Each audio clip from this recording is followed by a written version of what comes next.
The weather is all right and getting better. The sun is more out than not.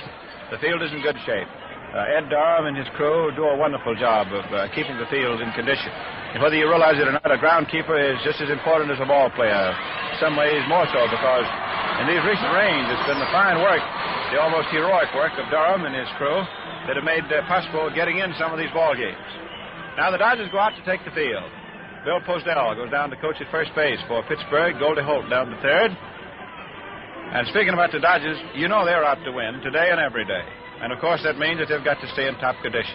You can bet they're careful to eat good, nourishing meals, meals that build stamina and muscle for hard-playing action. Listen to what Coach Clyde Sukforth says. He said, Red, you can tell them that you just got to eat properly to keep in trim. And, friends, it'd pay you to follow his advice. And you're not eating properly unless you eat the right kind of a breakfast, which should include fruit, bread and butter, beverage, and a cereal. And be sure that cereal is a Post cereal. Now, the national anthem.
Ebbets Field, Brooklyn, USA.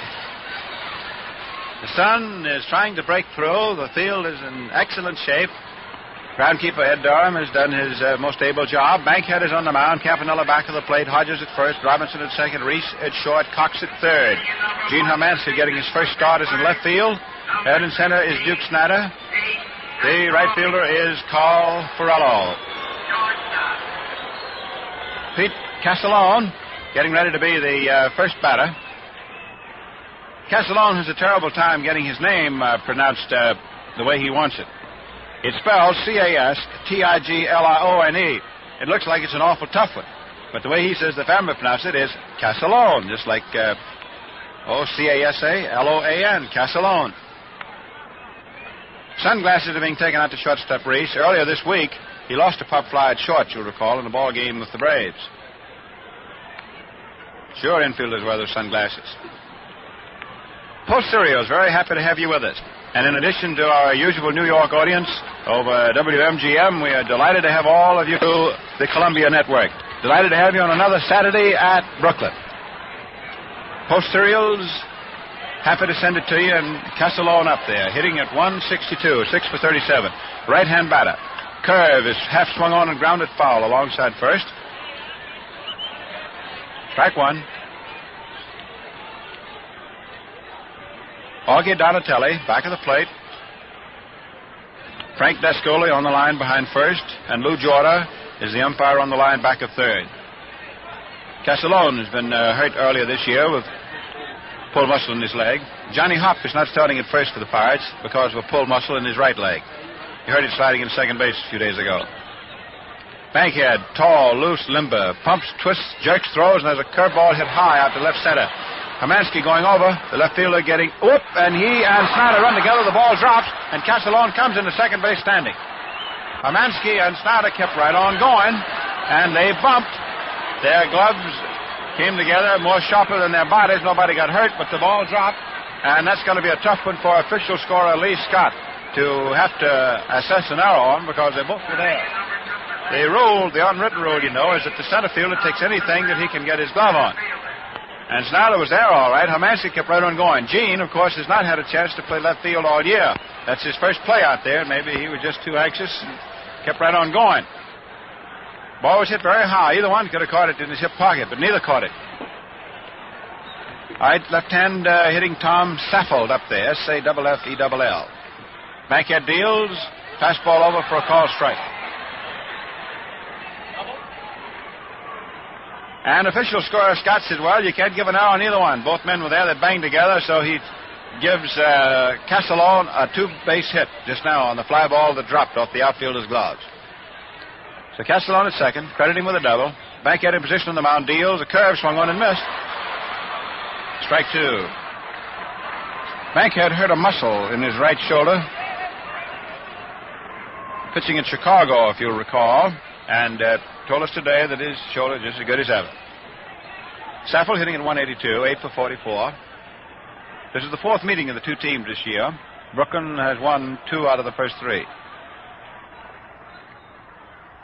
Fastball swung on, a high fly into center field. Snyder under it. Makes the catch. Castellone bluffs to go over to third, but he doesn't. He stays right at second. Snyder makes a fine throw in. Batting in number 3 position, number 4, Ralph Kiner, left fielder. Kiner stepping in, has hit 3 home runs in his last 3 games against Brooklyn, and driven in a total of 8 runs with those 3 swings. Kiner for the year is hitting at 239. He's knocked in 20 runs this year, 7 home runs. Of course, those that he hit against Brooklyn were each good for a case of Post Sugar Crisp. That's the newest of the Post cereals. That's the award for home runs in Brooklyn games. Same as for shutouts pitched. The outfield and left field overshifted into left. Fastball is inside at Kiner's knees, ball 1. Show you how much Brooklyn has overshifted on Kiner. The only infielder between first and second is the first baseman, Hodges. Robinson, the second baseman, is well over on the shortstop side of the bag.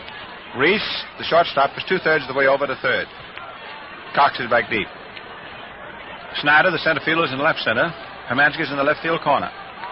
Perello, the right fielder, is in right center field. Hodges is 1/3 of the way over toward second base from first. Kiner takes a letter ball over for a call strike. 1 ball, 1 strike.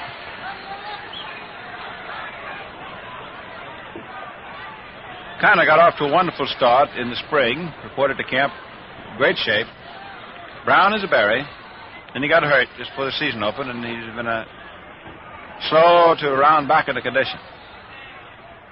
1 out, a man at second, no score. Fastball swung on. It's a high fly ball into left field. Hermansky is under it, and he's got it. So Kiner's out. High fly ball to the left fielder. 2 men are gone, and Manny Fernandez up for his second time in the National League. Fernandez hitting at 257. 26 hits for 101 at-bats. Very brunette, stocky-ish, big brown eyes. The sun is coming out stronger and stronger. We had a rather dubious, threatening morning, and of course it rained last night. And the night game had to be called, and that's why this is a doubleheader today. Fernandez, right-hand hitter, open stance, swinging from the end. Right-hand to Bankhead's curve is on the outside. Ball 1.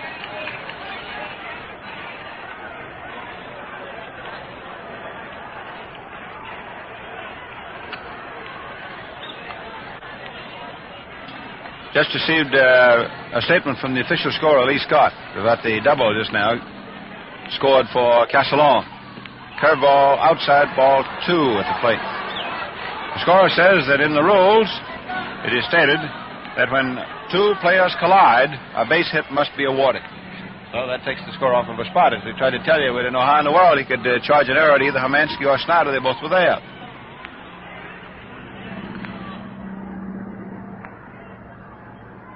Bankhead takes a sign from Campanella for the 2-0 pitch. Fernandez probably hitting if he ought to. Curve low outside. Ball 3. 3-0. 3 balls, no strikes. Little meeting right now of the Brooklyn battery. 2 men gone. First base open. Castellone is the runner at second base. Bill Posdell, first base coach, beating his hands together, whistling. Goldie Holt standing quietly. He's the third base coach. Nice crowd on hand. But there are plenty of seats and people in the neighborhood are still coming. This is the first of a doubleheader. The 3-0 pitch, fastball in there, and it's 3-1. So all you folks who are in the vicinity, just get right on your mules and come right on in. Lower left, upper left, lower center. That area, wide open. Also the upper stand is in the left field corner before you get out behind the outfield.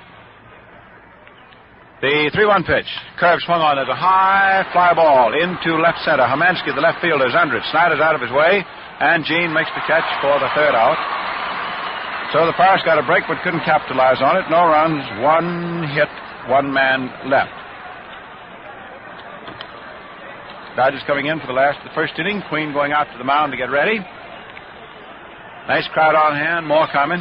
And you know, Seven Friends, it's creating a lot of talk, this new Post cereal, Sugar Crisp.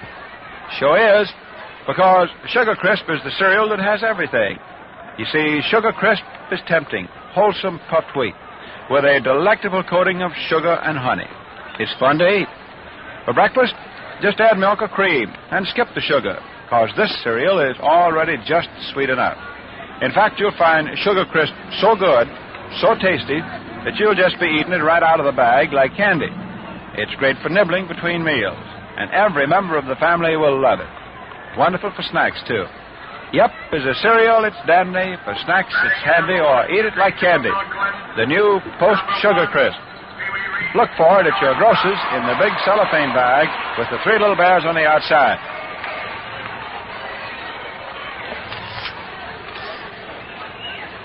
Reese, Hermansky, and Snyder. That's how they go up against Queen. The sun is now out in full force, and we're going to have a fine afternoon. Just want to repeat again, all you folks in the vicinity of Ebbets Field, you got plenty of time for plenty of baseball. This is the first of a doubleheader. Post Serial bringing the first game. And the batter is Reese. Queen's first pitch is over. You know, I wouldn't be surprised, but what the second game will be played under lights. You know, this year, you can turn the lights on to finish a game started in the afternoon. Throw, curveball outside. So you don't have to worry about the second game being abbreviated. If it gets dark and the second game is still going, they'll turn the lights on.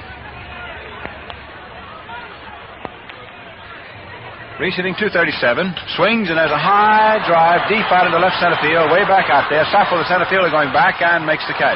Right back up against the concrete wall, about 380 feet away. Put out for the center fielder and one gone. Number 22, Gene Hermansky, who's been used strictly as a pinch hitter and has 2 for 5. He's the batter, and Snyder's moved out on deck. No score. Right-hander Mel Queen on the mound. Ray Mueller catching for Pittsburgh. Right-hander's pitch, curveball in for a called strike. Rookie Dale Coogan is at first base. At second is the veteran Danny Murtaugh. At shortstop, Pete Castellone, and the third baseman Danny Fernandez. Here's another pitch to Hermansky. Drilled down to the right side, through in the right field for a base hit. Single, and Hermansky is on. There was a let-up ball. Queen pulled the string, and Hermansky timed it and hit it through into right. Single to right for Brookham's first hit. Number 4, Snyder hitting at .310, 27 hits for 87 at-bats. Snyder getting in. The outfield for Pittsburgh. Ralph Connor out in left. Center fielder is Tommy Saffold, and the right fielder is Wally Westlake. The outfield is well around toward right. Infield double play depth. Snyder swings and misses above a low curve. 0-1. Queen is pitching here in Kings County. That's the legal name for Brooklyn, Kings County.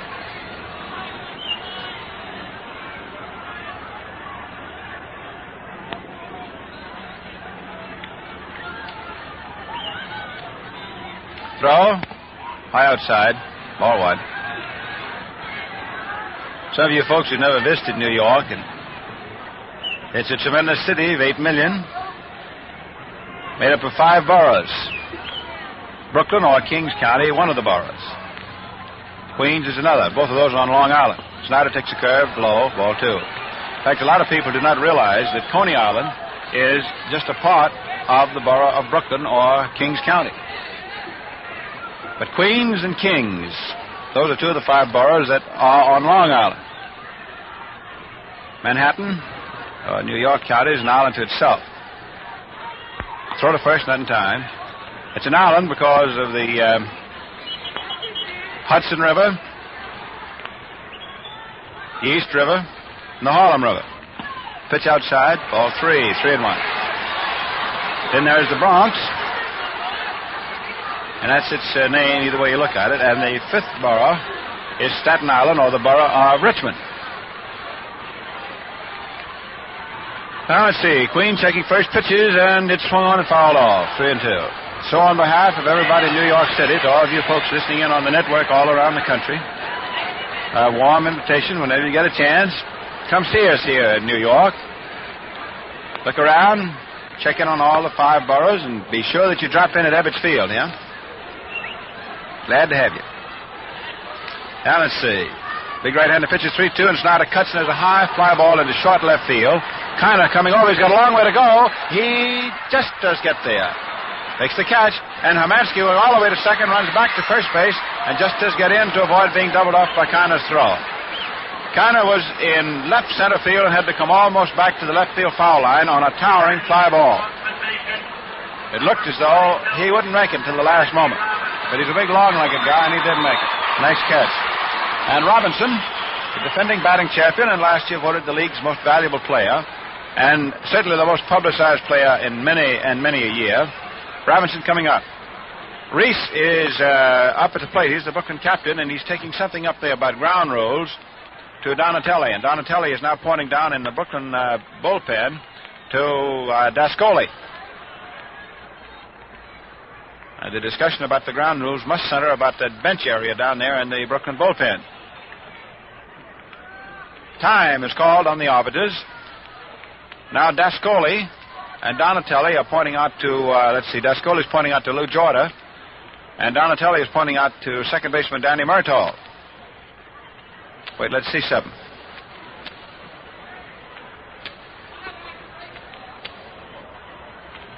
Let's see. Sam Narron runs out of the Brooklyn bullpen and is throwing a ball up against the screen. And apparently there is a baseball or something stuck on the screen out there above right field. And what they're trying to do is knock it off. And you can understand that there might be rather interesting complications if a ball was hit against the screen, dislodge the ball that's already up there, and then you got 2 balls in play, and which would be which? Boy, there's never a dull day at Brooklyn. So there are a couple of fellows from the Brooklyn bullpen out there throwing at, I believe, a baseball that is stuck in the screen, apparently from batting practice. And they can't get it off, so the umpires say, okay, we'll just have to be sure that we take an engineering eye if any ball's hit out there and make certain which one is which. That's an interesting screen. It's a 20-foot panel, a wire screen on top of an 18.5-foot concrete wall, right field. Anyhow, Robinson up. First pitch is low outside for ball 1. Mel Queen on the mound. Boy, he did about everything that a pitcher could do at Indianapolis last year. He had a great season. He and Phil Hogstead burned up that leg. Hogstead in the Brooklyn club at St. Paul. Robbie swings a ground ball down through into left field for a base hit. Hermansky at second base and holds on. Robinson singles through between third and short. Dodgers at first and second, 2 down. Post Serial sending it all to you wherever you are. Carl Ferrello, the right fielder, hitting at 267.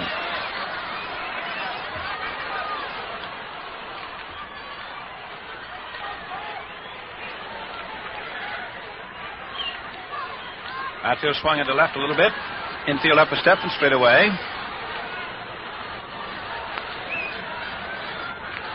Queen in position, deals, and Ferrello swings and doesn't get a curveball. Throw down to first, and let's see, Robinson's caught off between first and second. Mueller throws to first base, and Jack is out. Robbie took a big run off first base, and he was caught. So he's picked off. That's the way you'd call that one. The catcher to the first baseman. So ends matters in the last of the first inning. No runs, 2 hits, 1 man left. End of the first inning. No runs, 1 hit, and no errors for Pittsburgh. No runs, 2 hits, and no errors for Brooklyn. Now let's go with a post scoreboard. It's a big day. Chicago is at Philadelphia, and at the end of 2 innings, the first-place Phillies, behind Kurt Simmons, are ahead 2-1 over Chicago and Bob Rush. Rush, by the way, has won 4, hasn't lost. Simmons has won 4 and lost 1. A doubleheader at the Polo Grounds, made necessary for the same reason that this is a doubleheader here today. Rain last evening. So Cincinnati playing 2 over there. Blackwell is going in the first game. Kennedy started for New York, and Kozlov took over in the first inning, and let's see. Marty Irwin has just hit a 3-run home run in the 3rd inning to put the Giants ahead 3-0.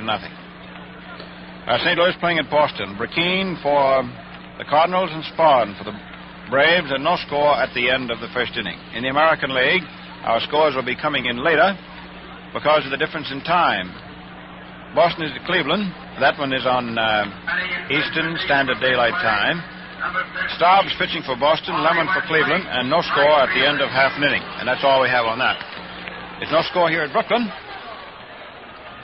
The friends talk about the winning score. It's always yours when you begin your day with any one of the famous Post, P-O-S-T, Post cereals. Say, have you tried our newest? Post Sugar Crisp? Ooh, you ought to get hep to that. Wally Westlake, first up in the 2nd inning for the Pirates. Right-hand hitter. Right-hander Dan Bankhead for Brooklyn pitches. Fastball over for a called strike. Brother Westlake is hitting right now at 280. 18 runs batted in. He and Kiner provide a very solid 1-2 punch on that Buccaneer club. Outfield around toward left. Swing and a miss. High fastball. Nothing in 2. No balls, 2 strikes.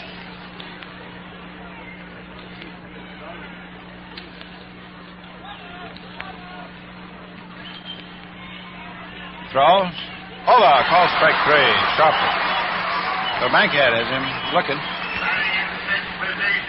Want to remind all you folks around in Brooklyn again that you got plenty of time to come out for plenty of baseball. This is just the first out of the 2nd inning of the first of 2 games, and the lights will be turned on if necessary to see that both games are completely fulfilled. That's a new rule this year. Now rookie Dale Coogan is up, hitting at 143. 3 hits so far. Takes a letter ball high inside. Ball 1. This is a big, strong-looking kid. Was at Keokuk 2 years ago and was at New Orleans and Indianapolis last year. Manager Meyer feels that he still isn't ready, but it's good to have him up here for a while to get a look. Then he'll send him back to the minors. Then when he does come back to the majors, he will definitely be ready. That's how he feels about him. He's playing right now. Hop has a bad leg. Bankhead's throw, swung on and missed, 1-1. We're delighted that in addition to our usual broadcast in New York and our Saturday afternoon network broadcast in the United States, to have also with us the facilities of the Armed Forces Radio Service. 21 pitch, call 2nd strike. And all of the men and women in our armed forces all over the world, good greetings from Brooklyn, USA. If I may be permitted a little personal touch, especially to you fellows over there in the occupation zone in Germany, where I had the pleasure of a 10-day tour. There's a swing and a miss to the curveball, and it is strike 3. So Coogan strikes out on the curve, low inside under his hands. 2 men are gone here in the 2nd inning. No score. Danny Murtaugh getting in. A smart little second baseman hitting at 284. Plays hitters very well. Very brainy little ball player. Oh, it's a pleasant afternoon now. The sun has established itself.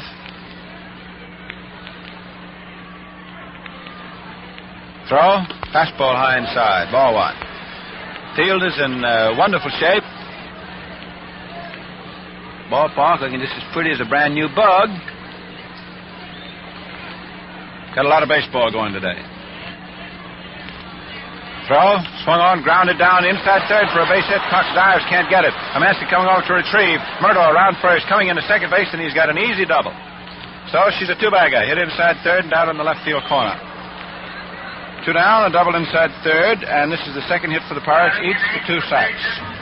Pittsburgh. Catcher Ray Mueller coming up with first base open and the pitcher to follow, so it's a cinch that Mueller will not get anything too good to hit at. At the end of 3 innings, first of a doubleheader, the Giants 3, Marty Irwin, recently recalled, hitting a home run with 2 on off Blackwell.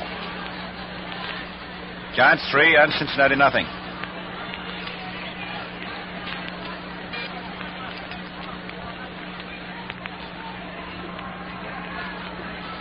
Catcher Mueller, 1 for 11 this year.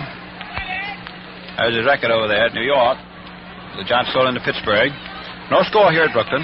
Mueller, right-hand hitter. And a slow runner. Infield is back. Swings at a curve, doesn't get it. Curve on the outside, nothing in 1. Naturally, Bankhead would like to get him for the third out, and so he'd have the pitcher as his first man up in the 3rd inning. With first open and a matter of 2nd and 2 down, the catcher will not get anything fat. That's for sure. Dan deals. Fastball is low outside, almost into the dirt. Mueller refused to chase it. Ball 1. 1-1.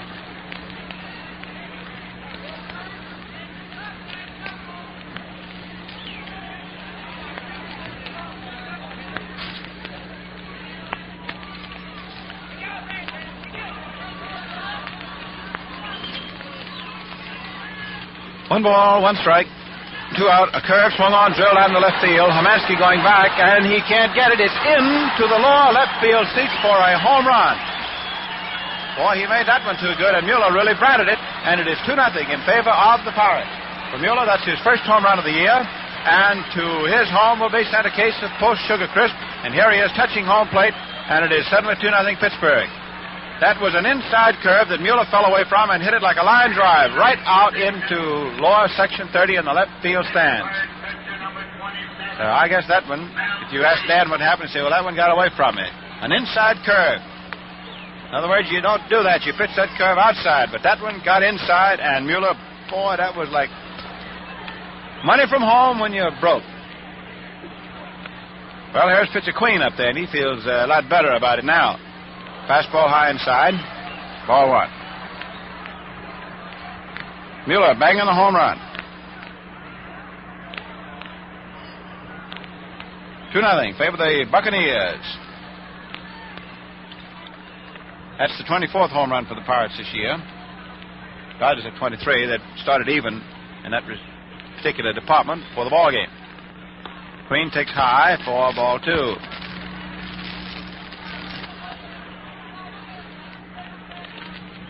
I feel back in the right. As a matter, Queen is 0 for 6. Two-0 pitch. In there for a called strike. Fastball is slated over. 2-1.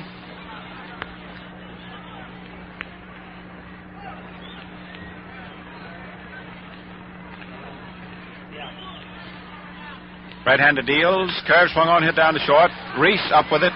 Fires over to first, and Queen is easily out. 2 runs on 2 hits. Now Pittsburgh out in front, 2-0. Before we go along into the last of the 2nd inning and the Brooklyn counterattack, I want to ask you folks, do you like to pick and choose? Huh? Well, I expect you do when it's cereals that you're thinking about. Because you're sure to go for that big and choose package of Post 10s. Yes, sir. You know, in Post 10s, you get 7 delicious cereals in 10 individual servings. It's a wonderfully handy package for the whole family because everybody can then select his own favorite every morning. And whichever cereal you choose, well, you've certainly got a treat waiting for you. So get yourself a package of Post 10s the next time you go shopping, you know? That's a swell way to get acquainted with those guaranteed fresh Post cereals. And after you've tried them, you'll know why it's Post for flavor, Post for freshness, Post for the most of everything good in cereals. Well, let's jimmy along now into the last of the 2nd inning. Ferrello, Hodges, and Cox. Mel Queen pitching. And ahead now 2-0. Curve is high for ball 1 to Ferrello, who was up there at the plate, you'll recall, when Robinson strayed off first base and was thrown out to close matters in the 1st inning. Tall right-handers pitches a curve over for a strike. Pittler Jake Pittler, sugarfooting along there at first base. He's the coach at that point. Milton Stark coaching at third.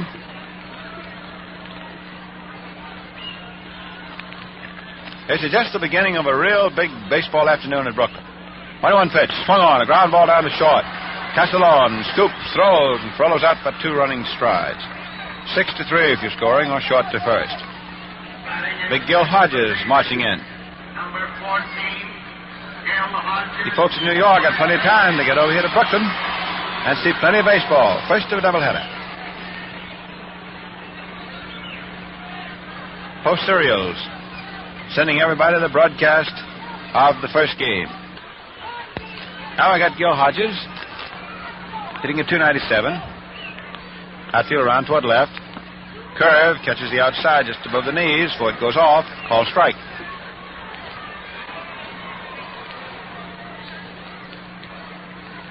Mueller giving the sign. There's a high fastball that is swung on and fouled back close to the stands and onto them and out of play. Mueller came running back, gave it a look just to be sure he couldn't get it, and he couldn't. I guess Mueller feels better about things. He's catching his first game for the Pirates, second time he's been to the club. First at bat, kaboom. But he hit that one in there, too. Queen deals, and Hodges hits a high foul. This one's also back on the stands. Still 2 strikes. Hodges, big, strong, strapping fella.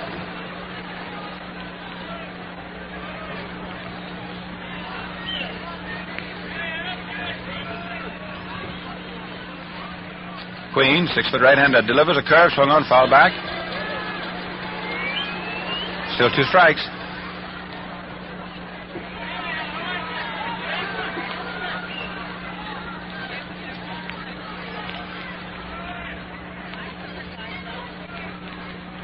Gill swishing at Wood.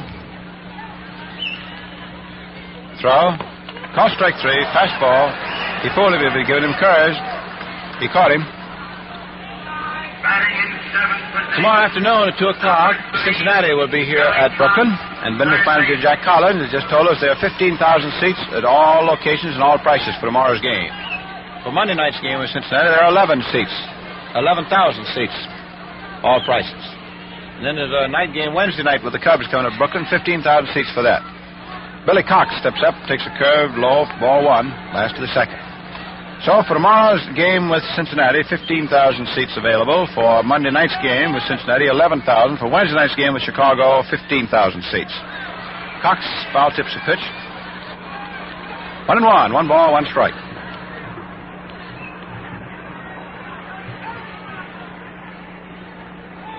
Cox, who came to the Brooklyn club from the Pittsburgh team. Cox hitting 261. Right-hand batter, takes an outside hook. Ball 2. 2-1.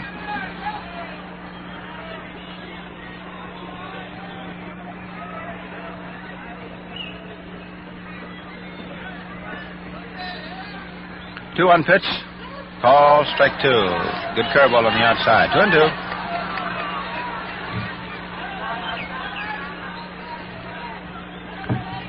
There's a breeze that is blowing in from left field. Not too strong. 2-2 pitch. Curve outside, and it is 3-2. 3 balls, 2 strikes.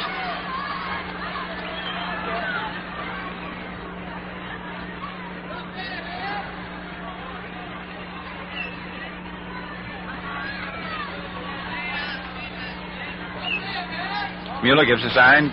Pitch swung on, grounded slowly down toward short. Castellon charges, throws, and just in time, cocks it up. Nice play at short. Nothing across the Dodgers.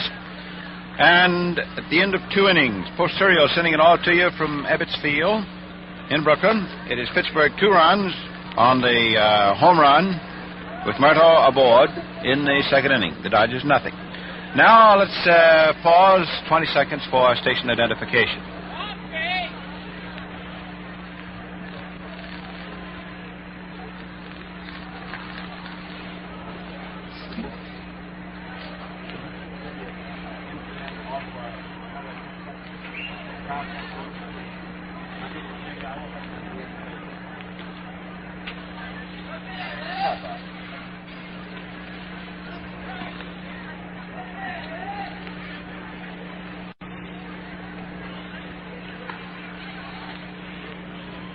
Well, we hope the ball game will go along at the present pace, but if it is too elongated, remember that over the station at which you are listening, CBS will bring you on the cavalcade of sports the Preakness at 5 o'clock Eastern Daylight Time. We'll be clear for that. All right, let's see about the ball game now as we move into the third inning. Ball game roughly a half an hour old. Going along, good time, good shape. First of a doubleheader. Pete Castellone is the initiating hitter, the third inning. He hit the high fly ball under which left fielder Hermansky and center fielder Snyder collided in the first inning, and it was automatically scored a base hit.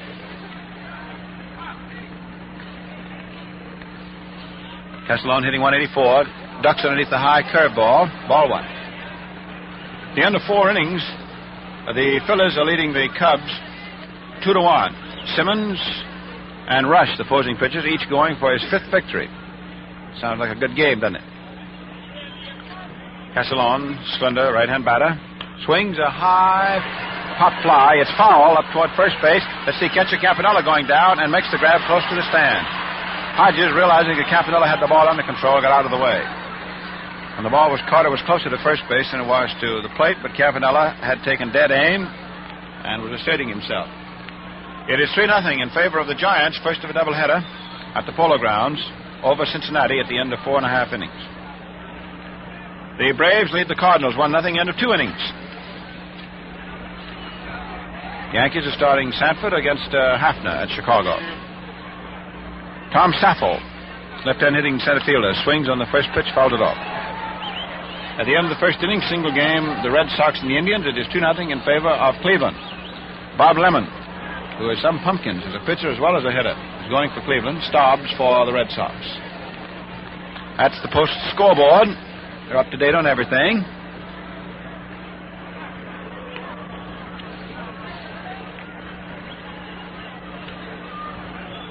Outfield toward right on Saffel, who pulls him. Hitting 173. Hit a high fly ball to center fielder Snyder in the first inning. Right-hander Bankhead deals, and there's a bunt attempt to the curve and missed. Strike 2. Bunting for a base hit, of course.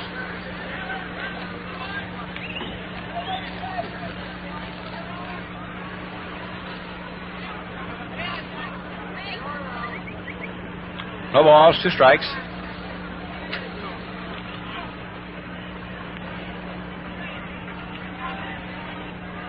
Bankhead deals, fastball just under the knees, low. 1-2.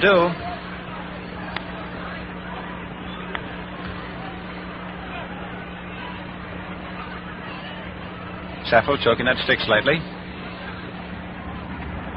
Lean right-hander delivers, curve into the dirt. Bounces through. 2-2. 2 balls, 2 strikes. Let's see. 4, 8, 12, 16. 16 military planes in a very tight formation buzzing up ahead here.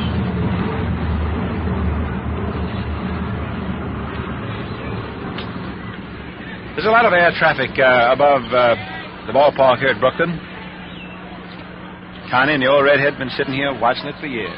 Of course, Desmond's an authority. He can tell you what a plane is just from looking at it one eye. Saffel hits a high pop fly. Let's see. Second baseman Robinson coming on and makes the catch. The ball was up so high that Robinson and Hodges had time to play odd man to see who'd catch it. Put out for the second baseman. 2-0 favor the Pirates. Ralph Kiner stepping in. He's the 3rd highest paid player in the game this year. I don't know. He may be the all-time highest paid player in the history of the National League. I expect he is. He's topped today, of course, by Ted Williams, who gets the most, and then DiMaggio. Throw, swung on, a line drive into left center field for a base hit. So Kiner singles and is aboard. 2 gone, single into left. Hit number 4 for the Pittsburghers. Nanny Fernandez, right end hitting third baseman. Fernandez hitting 255.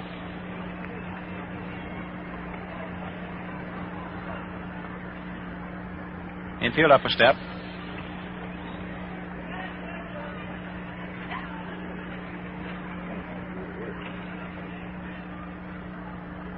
Bankhead deals. Curve swung on a high pop fly in a short right field. Robinson, second baseman, out. Under it. Got it. No runs, one hit. 2-0. Favor the Pirates. And now, Mr. Desmond, we haven't heard that baritone of yours, son. Where you been hiding it, huh? Oh, I've been around here someplace looking at television. All right, now that you're here with us, what's new in the post-cereal lineup? Sugar Crisp, Red. New and terrific. It's a honey of a cereal, friends, because Sugar Crisp has everything. Now, just imagine a sugar and honey coating on wholesome puffed wheat. Man, that's Sugar Crisp. For breakfast, it's sensational. Just try a tempting bowlful with milk or cream. Remember, you don't need sugar, because it's already just sweet enough. It's perfect for between-meal snacks, too. And for an enjoyment anytime, anywhere, eat it right out of the bag. Yes, sir, as a cereal, it's dandy. For snacks, it's so handy. Or eat it like candy. Post Sugar Crisp. Look for it at your grocer's in the big cellophane bag with 3 little bears on the outside. You can't miss it. That's it, Red. What were you talking about, Connie? That Sugar Crisp, you mean? Hey, Desmond, are you nervous? Yeah. You know that we're on MGM, as we always are in New York. You're on CBS, and also you're on Armed Forces. Be careful. Somebody's going to hear you. Last of the third inning. 2-0 Pittsburgh, and Roy Campanella up. Mel Queen pitches. High inside. Ball 1.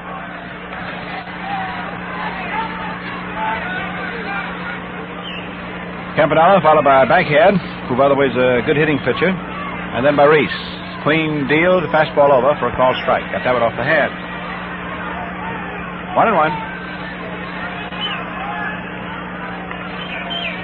Outfield round toward left. Right-hander's pitch swung on, foul back. 1-2. 1 ball, 2 strikes. First man up, last to the third. The infield's back on Roy for 2 reasons. He hits that ball hard, and secondly, he's not too swift in getting down to first. Swings on a curve and hits it foul on top of the stands back of right field and out of the park. For those of you who haven't seen Ebbets Field, it's a double-decked stadium, and the double-decking begins at right field's corner. In other words, there is no stand in back of right field. That's the famous fence, a wall, the right field wall. But the stands go all the way around in a rough U.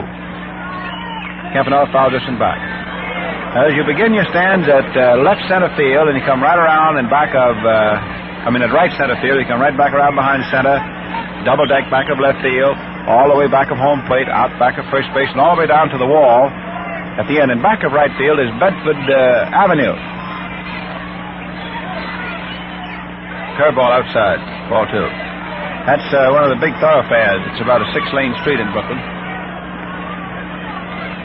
But that's a 40-foot high right field wall. If you want to be exact, 39.5 feet. 19.5 feet of concrete and then 20 feet of wire panels. Pitch low outside, ball 3. See, Al Schacht is sitting down there back of the Brooklyn bench, taking in today's ball game.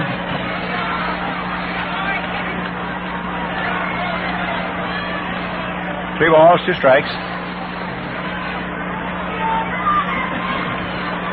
Campanella takes ball 4 and Queen walks it. That pitch is close to the knees. First base on balls we've had. Roy goes over to first base. The tying run comes up.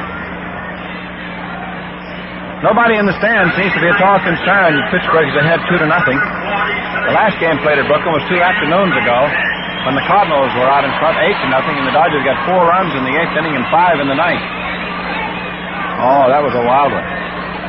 That was really full of fleas. That was a doozy. It's talking about that one, and they will for a long time. And for you folks listening in, my advice to you is don't go ask the Cardinals about it.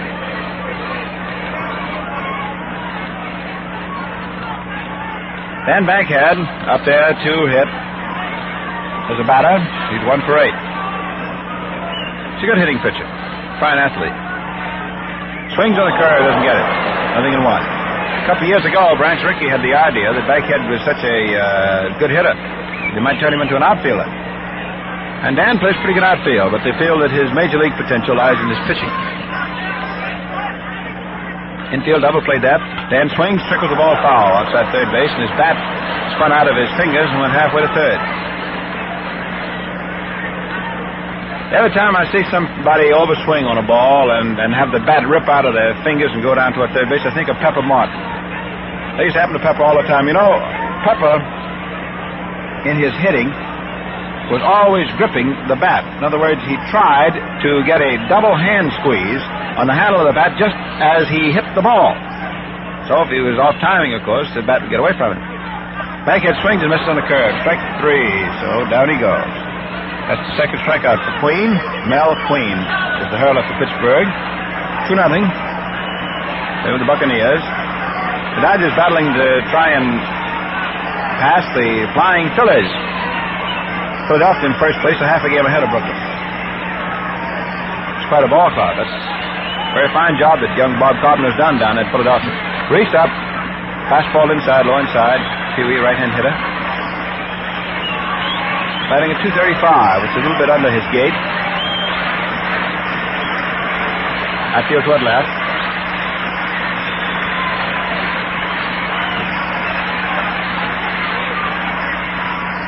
Curve is good. Ball strike. Like to repeat again, this is early in the day. Third inning of the first of 2 games. The lights will be turned on to complete the second if necessary, and there are thousands and thousands of seats still available. Pitch high inside to reach the ball, too. So you folks in the neighborhood just come right on over.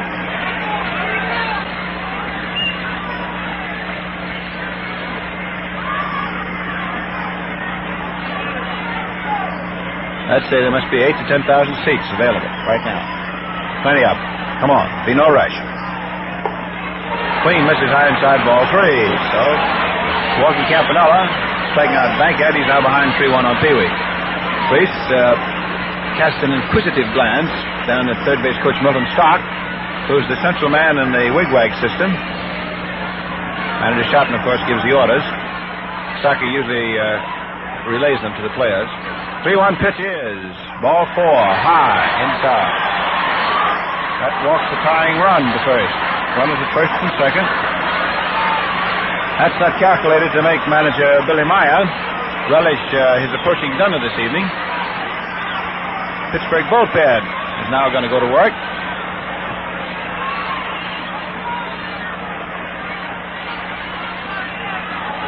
Little stirring around down in the left field corner.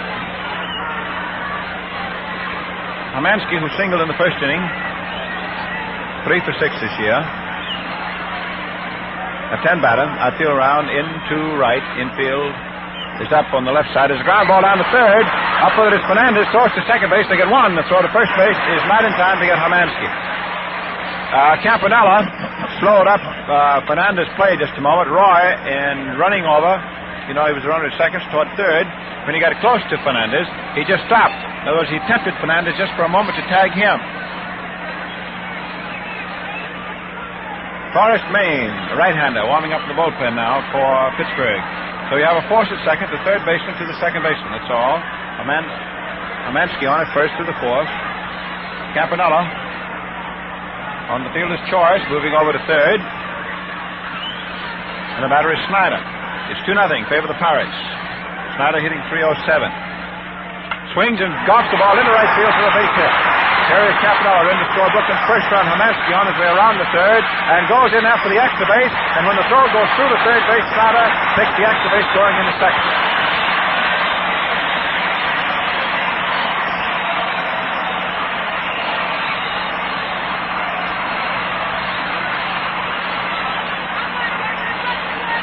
So the Dodgers running, taking the extra bases. They got 2 extra bases there in that one sequence. Hermansky going from first to third. And when the throw went through to third base, Snyder went on to second. First base is open. Robertson's the hitter. It's a 2-1 game now. And the joint is thoroughly aroused here at Brooklyn. Queen delivers, and Robbie hits the curve down the third. Fernandez up with it. The throw goes to first base in time by a step, and Robinson's out, and the inning is over. So the Dodgers pick up a run. They cashed one of the 2 walks. One hit Snyder driving it in. For the Duke, that was the 12th run that he's driven in this year. Well, Connie Desmond's going to come over and take the play-by-play for us on our post-serial broadcast. the next 3 innings. But before he does, and you folks around the country, if you want to listen and join in, fine. This is aimed primarily, though, at our folks in New York City. But any of you that want to pay any attention to it, just great. You know, the problems of a city are terrifying, especially those for kids that are born in families that just haven't got the money to send them to summer camps and to private schools and take them around places. And when you put your mind to it, what does a city kid do in the summertime? It's not a pleasant answer. Somebody's got to help, and especially those fellows down there on the lower fringes. Somebody's got to help. And I don't know any better job anywhere on the face of the earth than the job that is done by the New York Police Athletic League. It's a tremendous job. It's a lot of extra work for the New York Police Department, but that's really when you get to thinking about law enforcement. When you got your policemen trying to see to it that you do not have lawbreakers. Boy, that's it. So how about sending some dough? The PAL needs $1 million to continue and expand its work. So send some money to the PAL at Police Headquarters, New York 13, New York. That's a simple address. Police Athletic League, New York 13, New York. Okay, Desmond. Wally Westlake leading off, top half of the 4th inning. 2-1 affair. Bankhead down his pitch, curve in the inside corner for a strike. Ray Mueller cracked a home run with Murtaugh aboard for the 2 Pirate tallies. The Dodgers cashed in one of the 2 walks given up by Mel Queen. Snutter whacking it in to make it 2-1 Pittsburgh. Overhand pitch swung on and popped up. Meekly back from second base. There's Robinson shielding his eyes from the sun and takes it for the out. There's not so much of the sun out, but it's trying to duck through, and it sort of leaves a glare. Very difficult for these infielders and outfielders to go after these big, high pop flies. 1 out. Up there now is young Dale Coogan, who struck out on an inside curveball right off his fist the last time up. Batting at 136. Just a baby. Bankhead down with an overhand fastball, missing outside. Dan, with the exception of the one pitch that he made to Mueller, has been working very nicely to spots. He's been throwing off the edges. Right side backed up a bit. Left-hand hitter up. Takes a high outside hard one for ball 2. Bill Posdell, the old pitcher, coaching down at first base, and Goldie Holt, former minor league manager, last at Beaumont, is at third base. Outfielder swung around into right field. Count ball 2. Dale Coogan, second man up, swings on the pitch and misses. Ball 2, strike 1. Coogan will be followed by Murtaugh. Dale steps off for a moment. Pirates lead by the score of 2-1 here in the top half of the 4th inning. Bankhead ready to rear back, comes down with another one, and there's a bunt pushed up along the third baseline. Cox up with a toast to first, not in time. And Coogan outlegs a bunt single up towards third base. Cox made the play very nicely, but he was caught back there deep. Although he got the ball over, it was about a half a step too late. Coogan lays in with a bunt single. Hit number 5 off Bankhead. And here is Murtaugh, who doubled just inside third base. First time up. Got his double with 2 out, and then Mueller lost one back in the left field seats. Dan, off to a fine start, batting at 292. Coogan out at first base. Hodges holding the bag against him. 1 out. Pirates lead 2-1. Bankhead checks at first and pitches to the plate to Murtaugh. It's outside. The throw to first not in time as Coogan went diving back with a hand. Very little wind.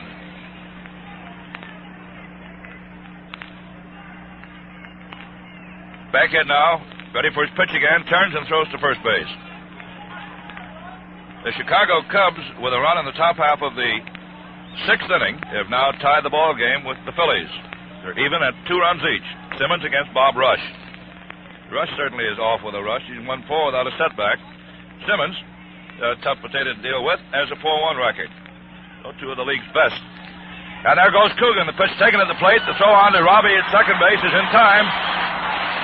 Robinson had the ball waiting for him, and Coogan went into what was almost a half slide. I don't think he knew what he wanted to do, whether to get down or stay up. Anyway, the throw was there, and young Dale was cut down on an attempted steal. Pitch, as we told you, was outside for ball 2. So 2 out now in the top half of the 4th inning. Murtaugh up there with the count his way, and Mueller is on deck. He's the lad that bumped the home run. Bankhead now can go back to his full pumping motion. Base is empty. Now with a fastball inside for ball 1. I think there's a big constellation over into LaGuardia. The Flatbush range station for LaGuardia is right around here. That's why you have a lot of air activity. Now the 3-0 pitch to Murtaugh, and it is over for a strike. Gus Donatelli is back at the plate, calling balls and strikes. Veteran Lou Jorda down back of third base, and young Frank Nescoli at first base. Bankhead sets to deliver 3-1, does, and it's high inside for ball 4, so on to first base goes Murtaugh, second time he's been on. And Bankhead gives up his first walk. So here's a fellow that slapped in for the home run, Ray Mueller. Batting at 167. That was his second hit of the year, but it was good for 2 runs. Mueller, when he was a member of the Cincinnati club, used to hit very well in this ballpark. So Ray steps up. Base on balls to Murtaugh. 2 out. The score, 2-1, favor the Pirates. Post serials sending it all your way. Bankhead down, an overhand fastball swung on and lifted high out towards left. Under it is Hermansky waiting. Down it comes, and Gene takes it for the out.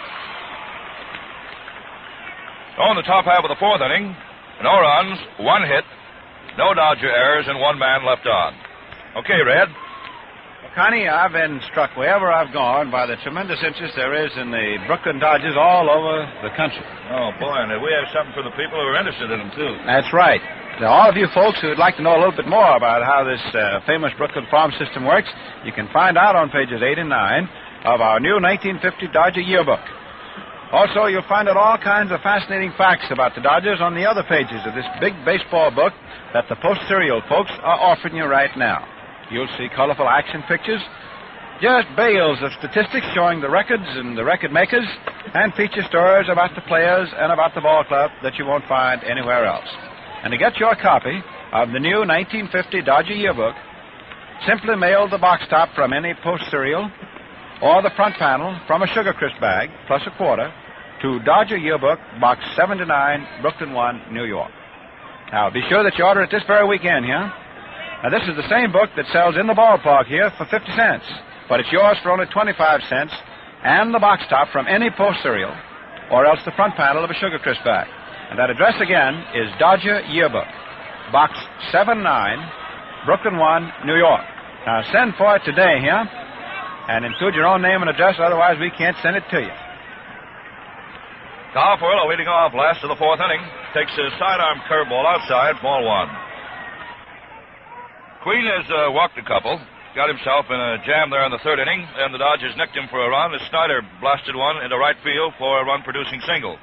Furillo takes a sharp hook this time on the corner for a strike. Queen, a veteran of the Yankee farm system. He made a lot of stops. He was at Newark and Kansas City before they brought him up to the varsity over at the stadium.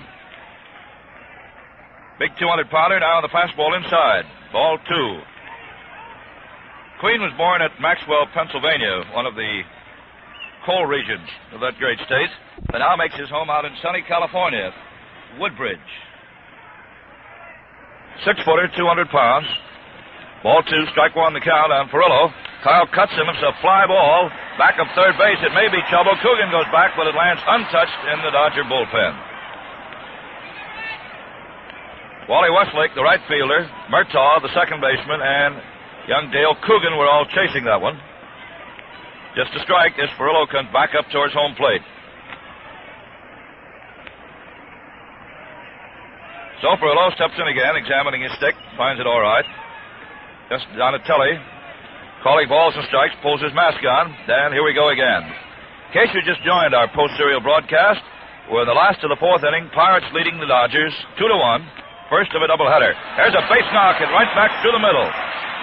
Tommy Saffel out there in center field fields the ball and gets it back into Murtaugh at second base.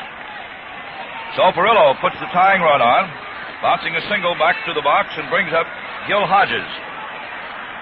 The big fellow from Indiana, hitting at 293. He looked at call strike 3 his last time up there.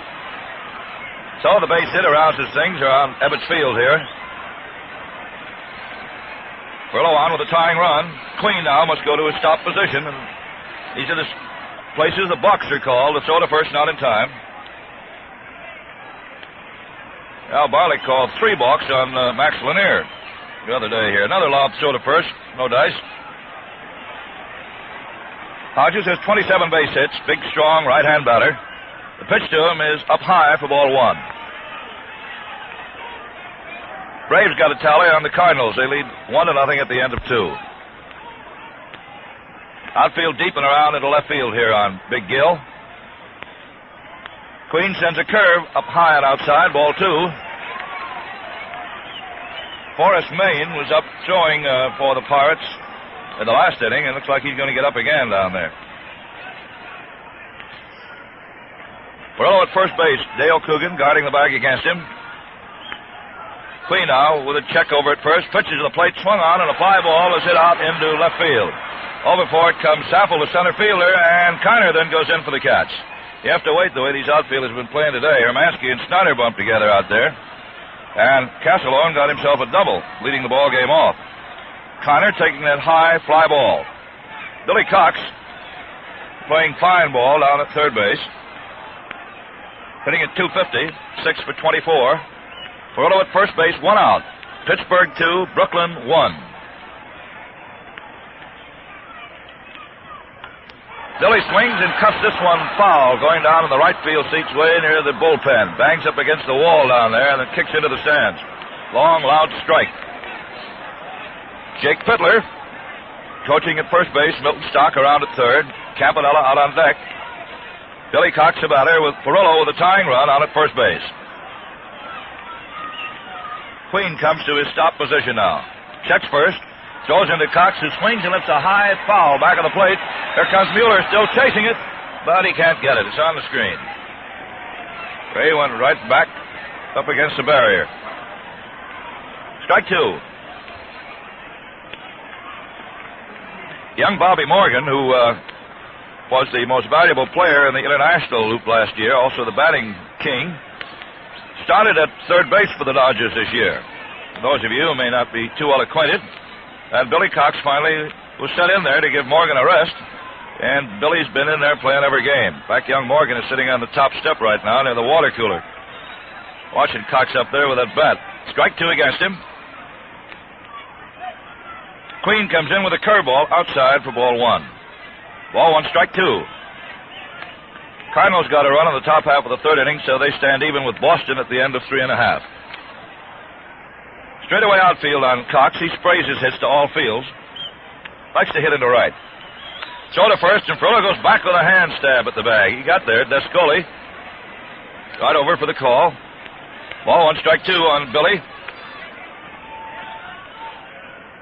Queen is tossed over about 4 or 5 times trying to catch Perillo off. He's down with a big, long, tempting lead. And he draws another throw, and back he goes.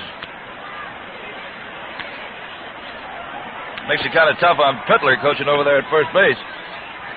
Carl with these long leads. Ball 1, strike 2. Perillo down again. Now the pitch into Cox. Curveball outside. Ball 2.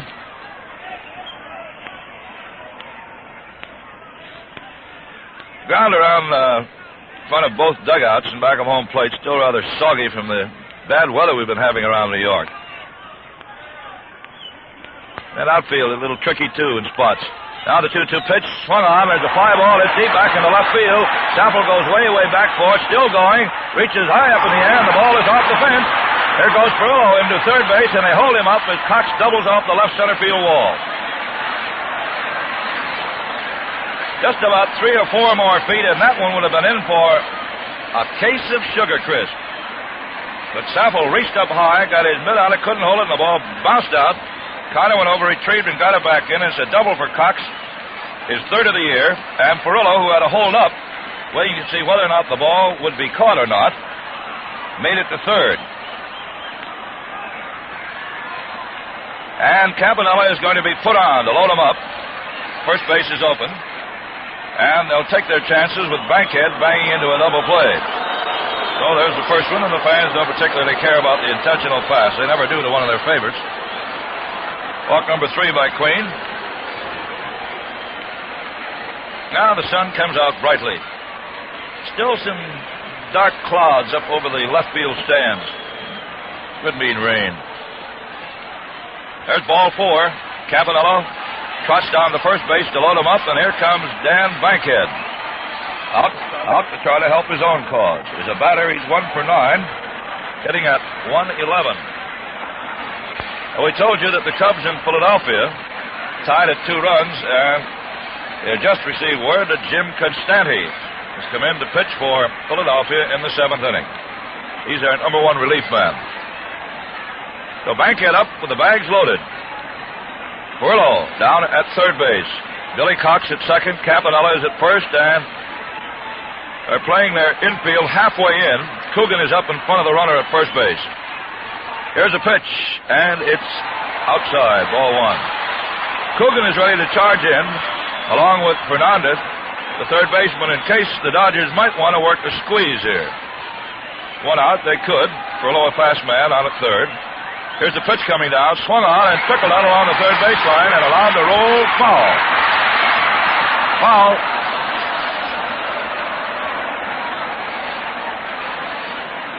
Alvarillo's already ducked in the dugout. He's called back. He wasn't going to turn around and look to see whether or not it was fair or foul. Cox moves back to second base and Campanella to first. It'll trickle foul down along the third baseline. So it's a 1-1 count. Bankhead trying to at least get himself even here. Pittsburgh 2 and the Dodgers 1. Last half of the 4th inning. Forrest Main showing back of Mel Queen down in the bullpen. Here's Mel's full pumping motion. The pitch swung out and missed. Chased a curve. Strike 2. Pee Wee Reese is on deck. Burlow down at third, Cox at second, Campanella at first. Now Coogan plays back of Campanella at first base, and the rest of the inner defense takes a couple of steps back, too. Pitch swung on, it bounced down to shortstop. Over to Murtaugh for 1. The throw to first is in time. And Reese doesn't like the call on that. Throws his bat down, kicks at the dirt. And Fiddler is out there talking to Descoli along with Robinson, too, and there's Duke Snyder getting in on the act. Also, Reese now is going out to talk to. Here comes Milton Stock, and a rhubarb is on at Ebbets Field. Bang, bang play to complete a double play. And the Dodgers are steaming. Score that 6-4 to 3 if you're putting them down. And it's the 24th double play for Pittsburgh. Well, they're still hooting and hollering. Descoli goes walking down the right field line to get out of the way of it. And now Fiddler comes running back into the dugout. It was a bang-banger over there at first base to complete the double play. Well, we'll check our post-serial scoreboard here for you. Chicago and Philadelphia. Rush started against Simmons, Constanti in the 7th. It's a 2-2 tie with the Cubs at bat on the top of the 7th. First of a doubleheader, Cincinnati at New York. It is 3-0 in favor of the Giants at the end of 6.5. St. Louis, Boston with Burkini against Swan. 3-1 in favor of the Braves at the end of 4 innings. In the American League, New York at Chicago. Sanford against Mickey Hefner. 1-0 New York at the end of 4 innings. The Boston Red Sox lead Cleveland 3-2 at the end of 2.5. Philadelphia is at Detroit, and Washington is at St. Louis. Well, Bruce Edwards has come out to tune up Bankhead. He'll be taking a little time, so it'll be a chance for us to pause for station identification.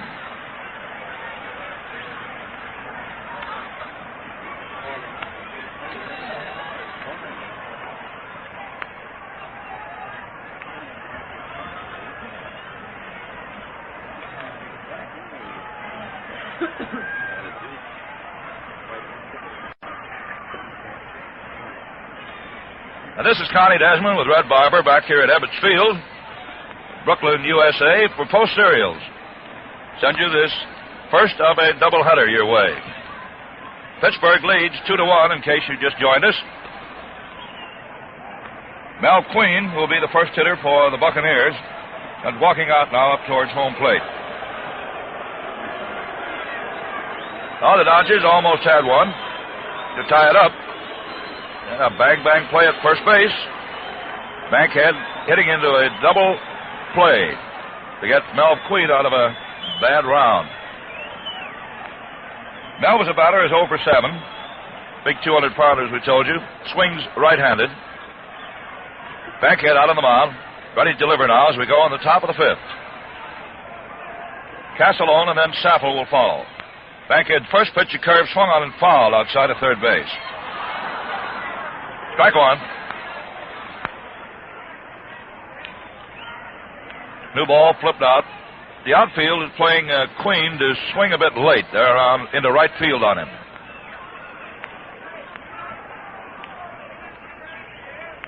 Bankhead rearing back. Spins, come down. The pitch swung on and popped up out near short. Reese comes running in 2, 3, 4 steps, patting his mitt and takes it for the out. Queen popping up. The shortstop Reese. Pete Castellone, who got a double in the first inning when Hermansky bumped into Snyder and knocked the ball out of his mitt. He's the batter now with 1 out, nobody on. Second time he fouled to Campanella over near the railing of the box seats near the Dodger dugout. Castellone batting at 1-7-9. Outfield pretty much straight away on him, with the exception of Perillo's over towards right center. Bankhead's pitch swung on as a little looper and a broken bat. The ball sails out on the left and drops in front of Hermansky for a base knock. So Castellone comes up with his second hit. This one a little blooper in front of Hermansky in left field. And Tommy Saffel, left-hand batter, now faces Bankhead. Saffel batting 170, 8 for 46. Saffel had a couple of fine years at Indianapolis, the Pirates Farm Club and the American Association. Wanted bringing him up last year. That was at the tail end of the year. Castellone out at first base, 1 out. Infield in double play depth. Overhand fastball is low. Ball 1.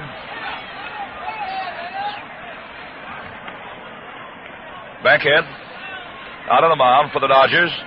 And Palika now gets up and starts to throw down in the bullpen. Bankhead throws again in there, half chopped on and fouled back. Saffel trying to check his swing. The Chicago Cubs came up with 3 runs in the top half of the 7th inning and now lead the Phillies 5-2.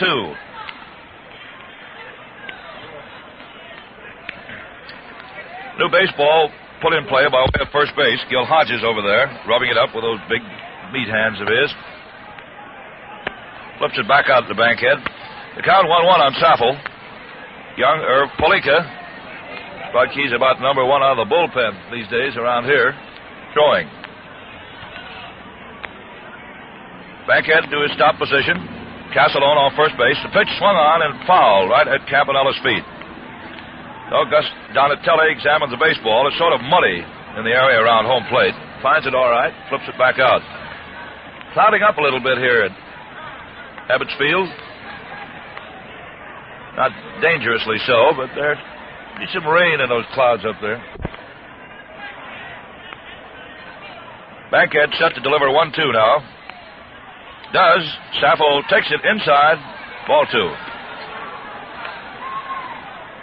Bankhead's got a good curveball, and he has a very deceptive motion on the mound.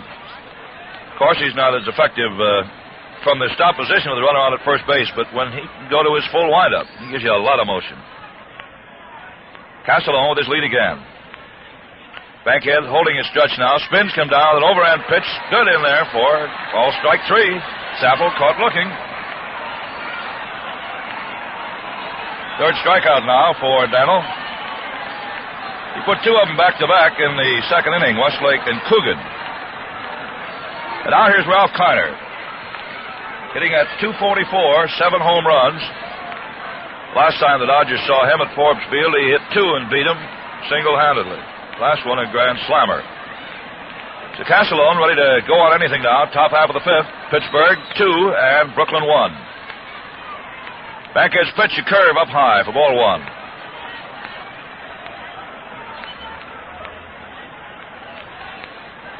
Connor, one of the great hitters in the game. off to a very slow start as far as base hits of all varieties concerned. He hurt his wrist early in the year, and that slowed him up. Fastball backs him away. Ball 2. They got the overshift on him. Robinson, Reese, and Cox are all around on the left side of the infield. Gil Hodges is on at first base holding the bag against Castellone, and the whole right side is unprotected. A big hunk of real estate. The only one standing there between first and second is Jorda, the umpire. Pitch up too high. Ball 3. Danny Fernandez is on deck. Cabanella gets a new baseball and starts walking it out to the mound. Ball 3. The Cincinnati Reds move into Ebbets Field tomorrow. All the Western teams swinging through the East. 15,000 seats available for tomorrow. All prices. Backhead now, ready to go back to work on Kiner. Behind on him. Ball 3. Ralph swings and lines this one out to left field. Hermansky goes back, reaches up in the air, and the ball is off his mitt, going up against the fence. Into third base comes Castellone, and on the second goes Kiner. It's a base hit. A double. Rolled off Hermansky's mitt out in left field. Gene was doing a dance as that line drive came at him, and then reached up, trying to make a one-hand grab of it. It was off his mitt and up against the fence, and Kiner gets himself a base knock. His 23rd of the year, a double, and Hodges and Robinson are at the mound now, trying to go to cool down backhead. He's had some wobbly support back of him, particularly out there in left field. Fernandez stepping in is 0 for 2 today. Fly to left field and popped up to second baseman Robinson. Danny hitting it 2-5-2. The Pirates leading by the score of 2-1. Threatening here now on a double by Kiner. Castellone on at third base. And a good hitter, Fernandez up there. Pitch, a curve swung on and lifted high out towards right field. Back for it goes Furillo in front of the scoreboard and blows it for the out. So that ends the top half of the 5th. No runs, 2 hits, 2 men left on, and there were no Dodger errors. Say, Red. Yeah, Connie? What do you hear from Joe the grocer these days? Well, Brother Desmond, Joe tells me that he's selling Sugar Crisp just like it was free tickets to a doubleheader. Yes, sir. Sugar Crisp is one cereal that everybody goes for. It's rich, wholesome puffed wheat with a delicious coating of sugar and honey. And it's fun to eat. Just wonderful for breakfast. All you need is milk or cream because Sugar Crisp is just sweet enough without sugar. And Sugar Crisp is more than a cereal, friends. It's perfect for between meal snacks. And you can just eat it right out of the bag, just as it is. Sure, it makes delicious nibbling wherever you are. On a picnic, or listening to the ball game, or anywhere you'll find Sugar Crisp is fun to eat. So be on the lookout for the cellophane bag with the 3 little bears frisking around on it.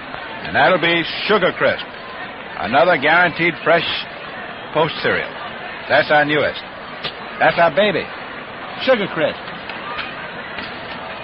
Connie, any scores? Well, the Pirates got a couple, Red, and Brooklyn won. And we'll see what's going to come in the last half of the 5th inning. Captain Reese to lead it off, to be followed by Hermansky and then by Snyder. Reese in a tremendous hitting slump. He's walking around talking to himself. He's hitting at 235. Runs up on a pitch, takes it then inside for ball 1. They have not posted the 3 Chicago runs on the scoreboard here at Brooklyn. And when they do, you'll hear the fans whooping and hollering. Curve in there for a strike, and it's 1-1. Cubs leading Philadelphia 5-2. Phillies at bat in the last of the 7th. Queen pitches again. Quick curve on the corner for strike 2 called. Reese undecided. Before he made up his mind, the curve was there. Ball 1, strike 2. Peewee coming up for his 99th at bat. Had the 3 runs. They got him up there now.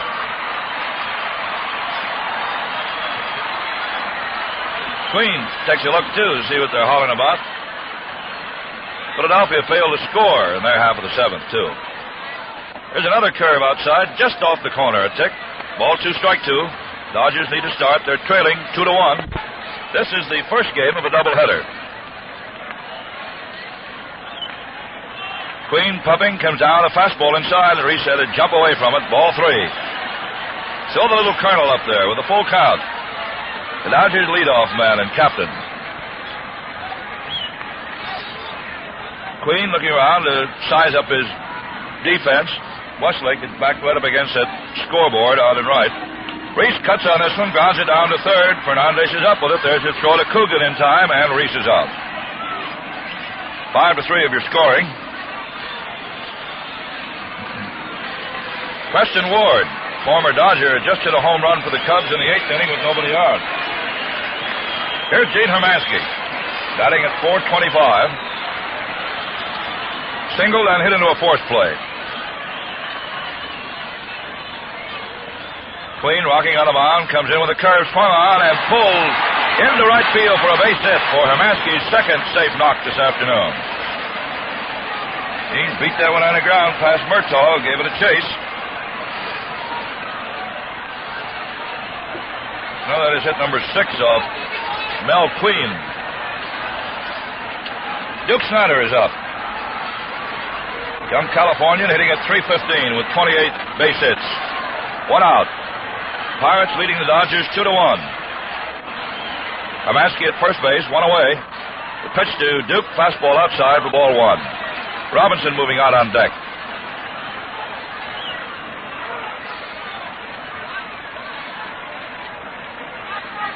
Queen taking his time, pitching to a dangerous hitter, young Duke.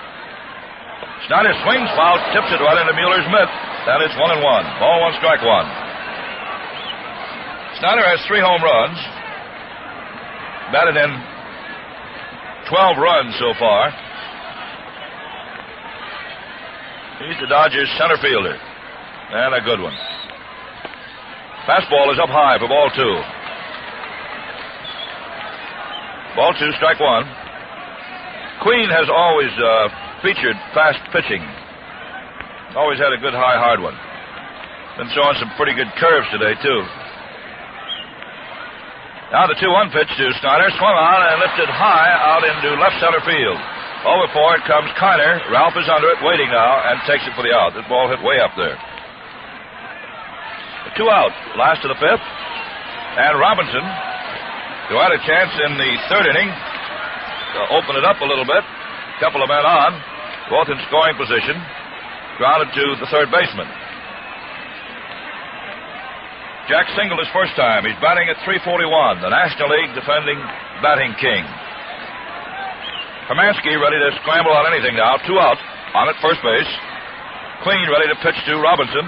And there goes Hermansky. The pitch taken to the plate for a strike. The throw to second base in time for the out. And even though Gene had a big jump, the throw down to second base got him to Danny Murtaugh. So that ends it. So the score at the end of 5 complete, it is Pittsburgh 2 and the Dodgers 1. And now once again, here's Red. All of you friends listening in, you ever hear of Black River Falls, Wisconsin, or Ash Flat, Arkansas, or Stony Creek Mills, Pennsylvania? Well, let me tell you that those are just a few of the hometowns represented on this Brooklyn Ball Club. Now, I mention them just to show you that you never know where next year's Major League stars are going to turn up from. And that's why we're especially anxious for all you folks listening in to our cross-country network today to get on out and watch your local club in action. See what kind of a scout you'd make. And see whether you can judge Major League prospects when you see them. Yes, sir, fans, right in your own backyard, you might find the Preacher Row or the Carl Ferrello of tomorrow. Ash Flat, Arkansas, that's the preacher's birthplace. And Stony Creek Mills lists Ferrello as a local boy who made good. So take a tip from the old redhead and have yourself a lot of fun watching organized baseball and the big league heroes of tomorrow right in your own hometown.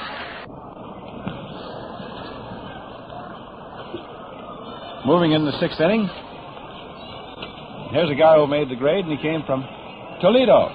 Kind of doesn't. Well, Wally Westlake done lead it off again. He was up there in the 4th inning to lead off. He's over 2. looked at call strike 3 in the second and then popped up to Robinson his last time. Westlake batting at 274. Outfield is straight away. Bankhead down with his first pitch, a fastball under the knees for ball 1. So the Pirates and the Dodgers rolling around in a squeaker ball game here. 1-run difference. Bankhead in with a curveball. It is over for call strike. Dan has an assortment of deliveries. His fastball is usually shot in there overhand. His curveball in almost a three-quarter delivery. Then he'll change up on you. Throw an overhand curveball. There's one. It is hit slowly down to third. Cox is up with it to throw to Westlake, or to Hodges in time to get Westlake for the out. Cox has a habit of holding that ball on slow hit ground balls at almost aggravating length, and then cut loose with that great arm of his to get the runner. He makes him run. Coogan, who struck out swinging and singled, is up there now. Young fellow, just 19, batting at 174. Pitch swung on and missed one after a high fastball. Johnny Hopp pulled a muscle in his leg sliding just the other day, and he's hitting this one out. He may play the second game, or he could be used as a pinch hitter. Took hitting practice today. Curve inside, ball 1. One out, top half of the sixth inning. Pirates leading 2-1. Ray Mueller with 2 out and Murtaugh at second base in the second inning hit a home run in the left field seats for the Pirates, 2 runs. Fastball high outside. The Dodgers got a run. As they cashed in a walk, Campanella walked, showed it Reese, and then a single, got the run home. Ball 2, strike 1. Bankhead rocks, comes down with a pitch, swung on and missed, strike 2. 1 out here, top half of the sixth, in case you just joined us. Big bad Buccaneers from Pittsburgh, leading 2-1.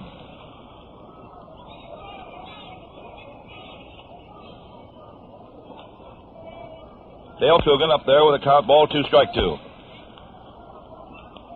Campanella stays low, back of the plate. Now the pitch swung on and fouled back out of play, behind home plate. A little breeze picking up now, blowing in from center field.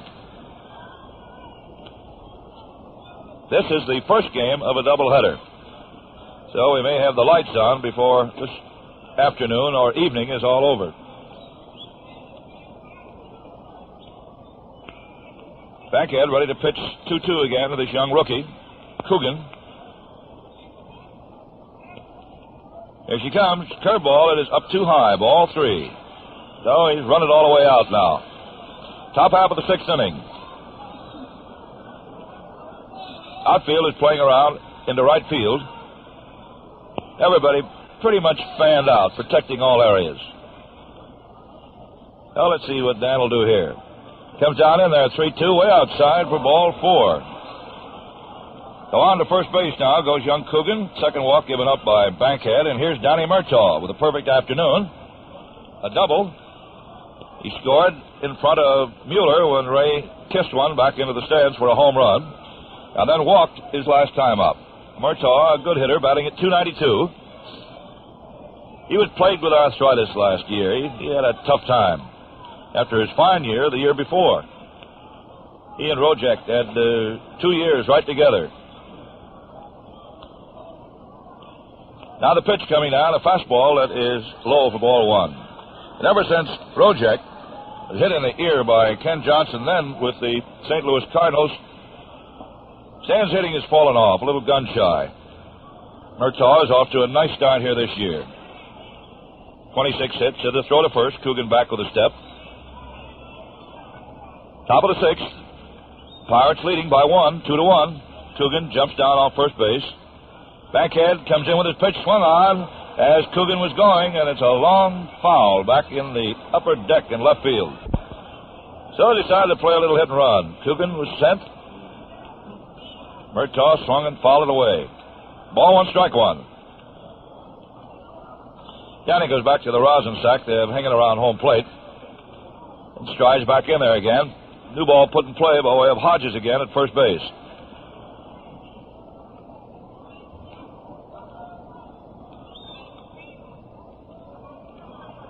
Cubs leading the Phillies 6-2. Philadelphia at bat in the last half of the 8th inning. Bankhead working on Murtaugh here. Now the 1-1 pitch coming in, a curve that misses the outside edge, and it is ball 2. Ball 2, strike 1.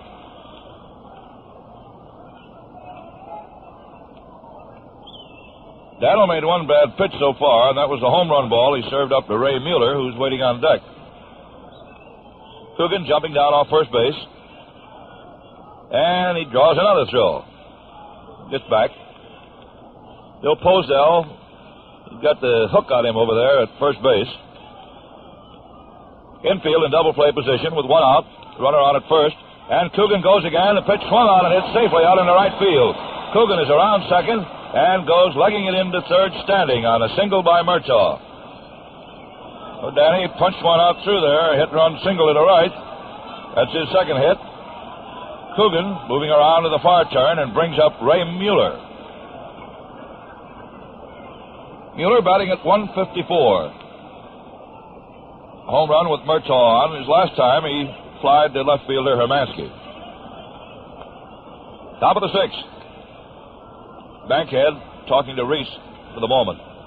And Irv Palika is up throwing again for the Dodgers down in their bullpen. So Mueller steps in. Pirates threatening here with one out, top half of the 6th. They lead 2-1 over the Dodgers.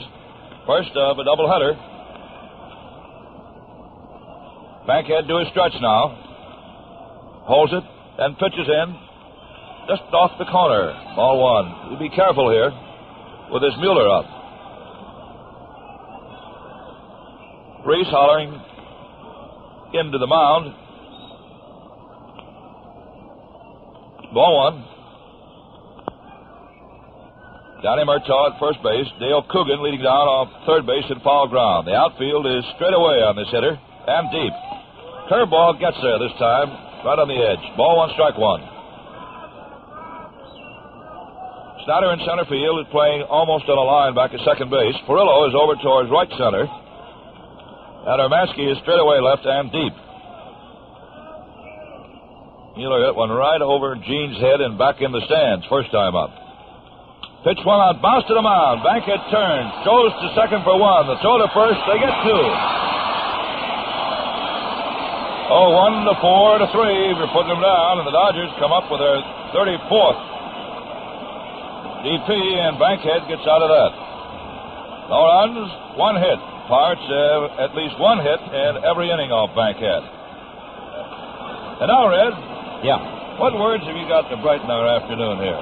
Well, CJ, I got some words on how to brighten tomorrow morning. Say along about breakfast time, will they do? No, that's for me. Well, the words are these, friends. You can't do better than to start your day with a sunny, flavored bowl full of Post Toasties, because Post Toasties are the better cornflakes. You know, there's a world of difference in cornflakes, and it's the Post Toasting that makes the difference. Just try them yourself and see if they aren't the best cornflakes that you ever sat down to.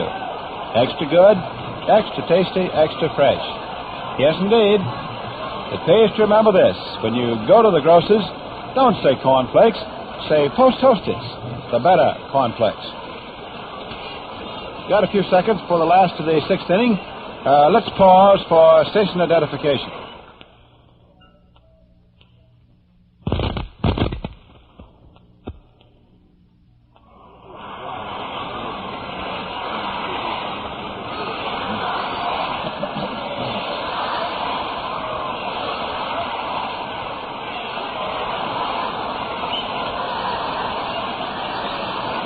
All right, here at Ebbets Field, Jackie Robinson stepping in to be the first hitter last of the 6th inning. And here's Connie Desmond. Hello, Red. Robinson, 1 for 2 this afternoon, single his first time up. Came up with 2 men in scoring position his last time and grounded out to third. He was at the plate in the 5th inning when Hermansky was out stealing. Robinson batting at .341, takes a fastball over for a strike. Well, I bet you're awfully glad you came along, huh? This nice ball game. hurling duel between Mel Queen of Pittsburgh and Dan Bankhead of the Dodgers. Fastball nubbed off at the end of the bat. Foul back, strike two. Horace Maine is up throwing again down in the bullpen for the Pirates. The last of the sixth. Pirates 2 and the Dodgers 1. Robinson, Furillo, and Hodges will be coming up in that order. There's a sidearm pitch fastball inside for ball one. Ball one, strike two.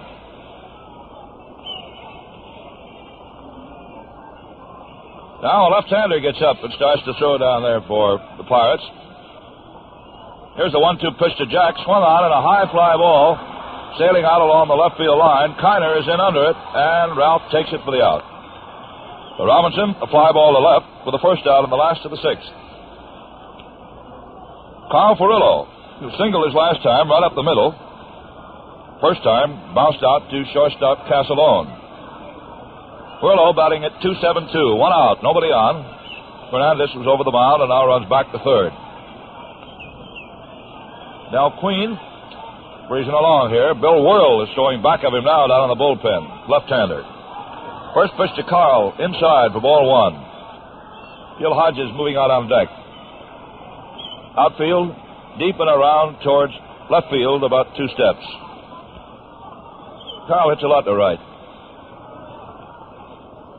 Queen's overhand curve is outside for ball two. A little breeze stirring, but not very much. Queen behind here now, ball two. Melvin throws again, swung on, and there's a high foul that is hit up off first base. Coogan dancing in under it and takes it for the out. He's really jumping around under that one. Finally took it over near the railing of the box seats. 2 up, 2 down in the last of the sixth, and here is Big Gil to call strike three his first time and hit a fly ball to left the second time up. Hodges batting at 290, 27 hits.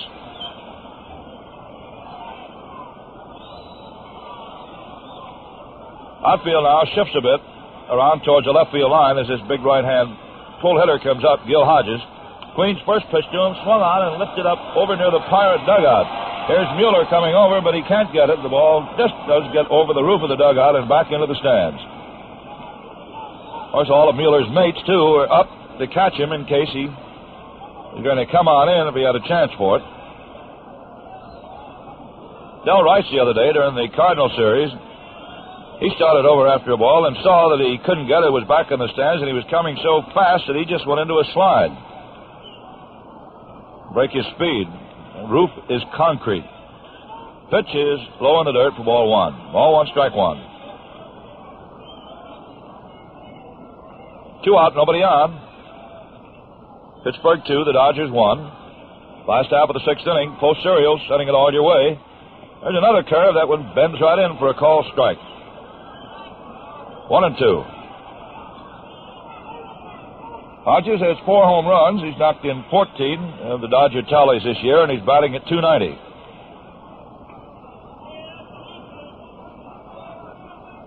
Ball one, strike two. Pitch swung on and grounded down to short. Nice pickup by Casalone. His quick throw to Coogan is in time to retire Hodges and the Dodgers. So that ends the sixth frame. 3 up and 3 down. The last half of the sixth. And before we switch you over to Red Barber once again, friends, supposing we take a good look at our post-serial scoreboard to bring you right up to date. Chicago and Philadelphia, at the end of 8 innings, it is the Cubs 6 and Philadelphia 2. Bob Rush is going after his 5th game without a setback. Kurt Simmons started for Philadelphia with a 4-1 record, and Constanti took over in the 7th, and then Miller in the 9th. Preston Ward hit his 4th home run for Chicago in the 8th inning with nobody on. The Giants lead Cincinnati 6-0 at the end of 7 1/2 in the first of a doubleheader. Maria Kennedy started. Coslow came on in the first inning, and Blackwell was the starter for Cincinnati. Ed Arout in the 8th. That's the first of a pair. At the end of 6, Boston and Warren spawned 3. St. Louis and Harry Burkeen 1. In the American League, the Yankees lead Chicago 2-0 at the end of 5 1/2 innings with Sanford against Mickey Hefner there. Cleveland Indians have 5 to the Boston Red Sox 3 at the end of 5 innings. Bob Lemon against Stobbs. Bertie Tebbets hit his third home run in the second with nobody on. Joe Gordon hit his third in the fourth with nobody on, and Luke Easter his third in the fifth with one on. Philadelphia is at Detroit. They'll start later. Washington starting weak, and for St. Louis is Ned Garber. That's it, Red. All right, Connie. We're moving to the seventh inning. Pittsburgh 2 and Brooklyn 1, and Mel Queen, the Pirate pitcher who has pitched very steadily, is the first hitter. Dan Bankhead delivers a curveball good for a call strike. Rather significant move now becomes apparent by the Dodgers. Jack Batter, the boss of the bullpen, is up and beginning to throw. Down the right field corner. Fastball fouled off by Queen, strike 2. The game is as close as your next breath. The manager Schotten, now as we come into the last third, the late stages, now has his top bullpen hand warming up. Jack Batter, B-A-N-T-A. 2-1, favor the Pirates. It's a tough one. First of 2 games. Bankhead throws a curve too high, ball 1. Post Cereals very happy. Wherever you are, all over the United States, all over the world, thanks to Armed Forces being with us, Post Cereals sending it to you. Everybody wants to know about the Dodgers. Hatfield back into right. Queen 0 for 2 today, and 0 for 8 for the year as a batter. Struck out. Foul tip held by Campanella, and that's the 4th strikeout for Daniel. 1 up and 1 away. Connie pointed out to you last inning that the Pirates continued to peck away with hits every inning, but the only time they scored was in the second inning, when Murtaugh doubled inside third, and Mueller caught an inside curveball and drilled it for a home run. Otherwise, right-handers turn them back.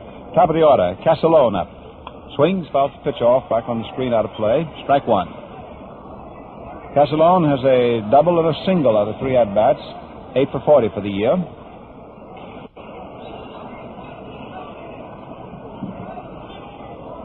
Hatfield step toward left. Sun out brightly. Folks are continuing to come into the ballpark. They'll see the finish of this and all of game 2.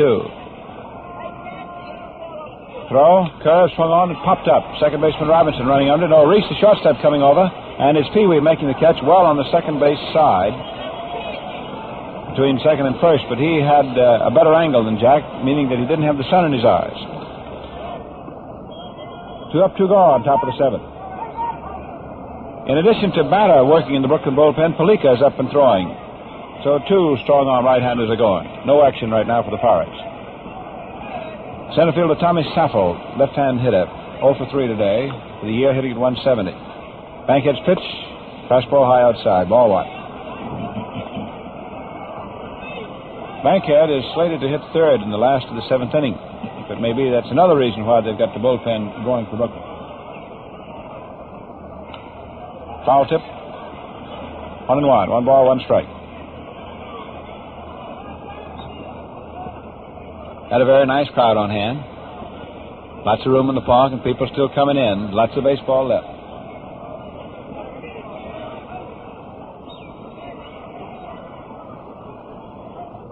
A throw, curve, beaten down on the plate and back foul.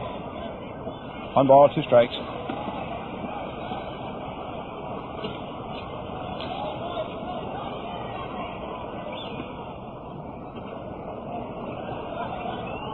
Two out. Bankhead in no great hurry. Takes a side from Campanella. Hatfield into right on Saffold. They play him to pull. Right-hander pumps, twist, throws. Fastball lined over short, out into left field. She's in there for a base hit. Saffold coming up with his first hit on 4 at-bats, and the Pirates continue to hit in every inning against Bankhead. 8 hits, and they scattered over 7 innings. Ralph Kiner, who in his last 8 at-bats against the Dodgers has 6 hits. Brooklyn pitching had Kiner crazy until he broke loose recently. He didn't get a hit in 33 consecutive at-bats against the Dodgers. That went from last year to this year. But then he caught up, and he's had 6 hits in his last 8 at-bats, and 3 of them have been for the works, and 1 including a Grand Slam home run. Kiner has 2 for 3 this afternoon. Swings on a fastball and fouls it off. 2 balls, 1 strike. Ralph hitting at .253. The president of the Cincinnati Ball Club, Warren Giles, is here today. Although his team is across the river at the Polo Grounds. He's sitting with President Branch Rickey, and so if you want to suspect that maybe they're talking over some business, I expect you might be right. Outfield around toward left on Kiner. Takes a curve low outside for ball one. The overshift is on. The three infielders between second and third, leaving the first baseman only on the right side, and as he's holding the bag against the runner at first, that means there is nobody between first and second base. Outfield drastically overshifted toward left. Kiner, tall right-hand hitter, swings and grounds the ball wide of third. Cox knocks the ball down, picks it up to throw over to first base in time, and Kiner is out. It's quite a play. Cox beating the ball down deep, recovering, throwing over to first. No runs, one hit for the Cards in the top of the seventh inning, and it remains 2-1 in favor of Pittsburgh. Well, Brother Desmond, it's post-puzzler time. You ready? Yeah, I'm ready. All right. Who pitched Brooklyn's last no-hit game? Oh, that was easy, Red. Rex Barney against the Giants, September 9th, 1948. Gee, Rex, Connie. And I was talking to Rex a while back. You know what I found out? No, what is that, Red? Well, sir, found out that Rex Barney is another Dodger who thinks that Post Sugar Crisp is the best new cereal in many a long day. Red, he said, that Sugar Crisp is mighty good. Seems like you just can't stop eating it. And you know something, folks? Brother Barney's right. Yes, sir? If you want something new, something different, and something that's fun to eat, get yourself a bag full of Post Sugar Crisp. That's the new puffed wheat cereal that's got a honey-flavored coating toasted right off. Perfect for breakfast or for between-meal snacks anytime. And you can eat it right out of the bag. Yes, sir. As a cereal, it's dandy. For snacks, it's handy, or eat it like candy. Post Sugar Crisp in the cellophane bag with the three bears on the outside.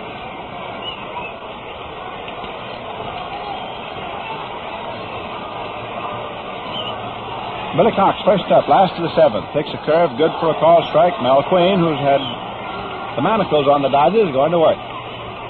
Left-hander Bill Worrell, who has been a successful pitcher against Brooklyn, is warming up for Pittsburgh. Fastball outside to Cox. Billy 1 for 2, doubled his last time up. Cox hitting at 280. Batta and Felica continue working in the Brooklyn bullpen. Curve is good for a call, second strike. 1 ball, 2 strikes. Pittsburgh 2, Brooklyn 1. Ball game getting tougher every step of the way. Throw, curve, hit slowly down toward third. Here's the third baseman, Fernandez, up, throws to first base, in time. That was another bang-bang one. Been a lot of closeness down at first. Cox is out, third to first. 1 up, 1 away. And Roy Campanella steps in.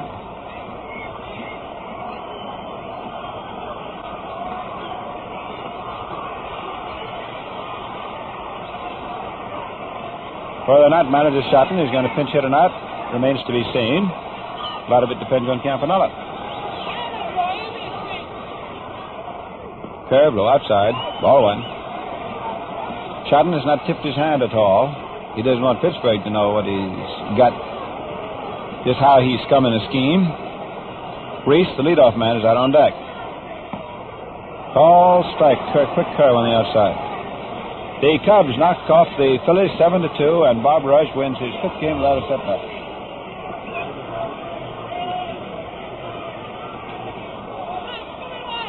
One pitch, swung on, a bounding ball down to deep third. Fernandez, a nice stop. The throw to first is there in plenty of time, and Campanella is out. So let's see, is it Bankhead or is it the hitter? It's going to be Jim Russell to pinch hit. With 2 men down, and the Dodgers are run behind, trailing in a tough ball game, 2-1. Shotton is sending up a pinch hitter. Jim Russell, who's a switch hitter, and will come up there hitting left-handed against right-hander Mel Queen. Russell, 12 for 46, hitting at 261. So Bankhead is yet to pitch his first complete game in the major leagues. In fact, he banged into the double play, you'll recall, in the 4th inning. If he'd been able to get a run in, then he'd still be the pitcher. The manager has little choice when you get this late in the game and you run behind. You got to go after it. All Brooklyn, number 37, Jimmy Russell, batting for Bankhead. Russell hitting for the pitcher. And we'll have a new hurler, either batter or Palika in the 8th inning. Queen pitches to Russell, who's hitting left-handed, switch hitter, over for a call strike, just above the knees. 2-1 Pittsburgh. Right-hander pitches a slow ball, low inside for ball 1.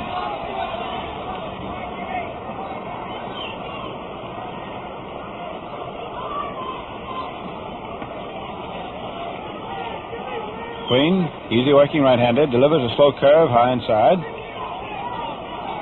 Ball 2, 2 balls, 1 strike. The Dodgers are right now in first place by a couple of percentage points, but they'll have to win this ball game to stay there.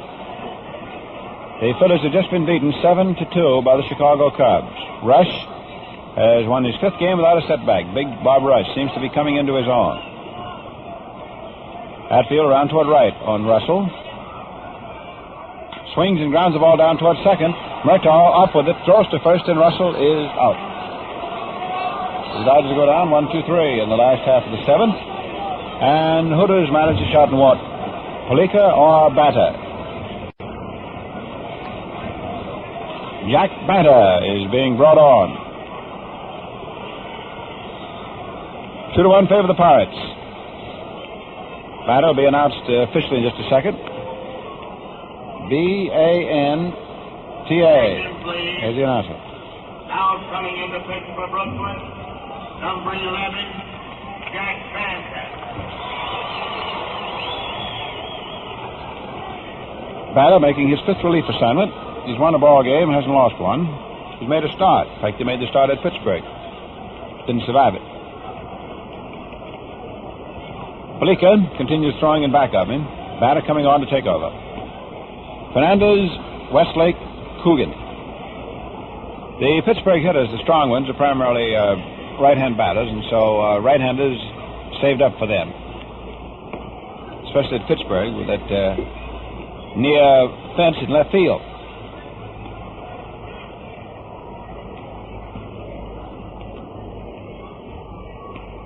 Batter, tall and lean.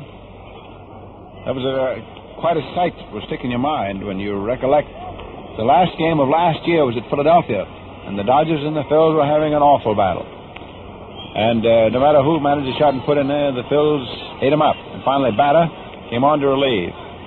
Broke something on a fingernail, and with his hand bleeding, he still pitched away and held the Phillies, and the Dodgers won it in the 10th inning and thereby won the pennant. Batter's had a lot of trouble with his teeth this year. Better to pitch now to Fernandez. Does call strike. Fastball, hand high over the inside. Jack had some teeth pulled.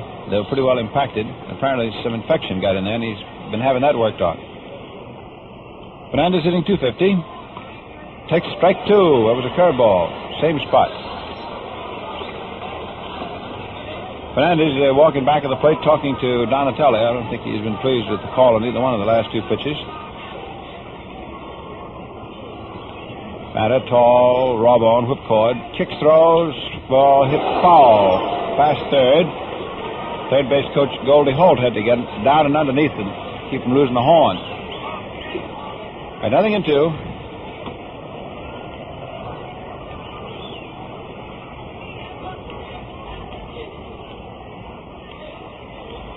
First man up in the 8th. Pittsburgh 2, Brooklyn 1. Throw, curve, swung on, popped up. Out into short right field. Ferrello, the right fielder, under it, and Call takes it for out number 1.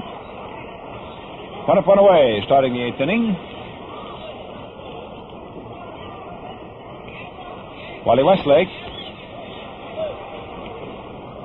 batting him right-handed, 0 for 3 today. For the year, hitting .271.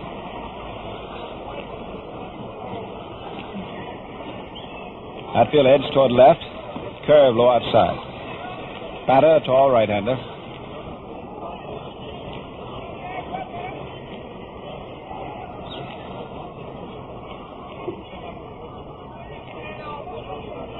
Fields, fastball swung on, hit down to short. Reese up with a cleaner. They throw over to first to Hodges in plenty of time. Westlake is out before he's hardly underway. 2 up, 2 down. And Dale Coogan was struck out in the 2nd inning, bunted for a single in the 4th, and walked in the 6th. Is up. Rookie hitting left-handed.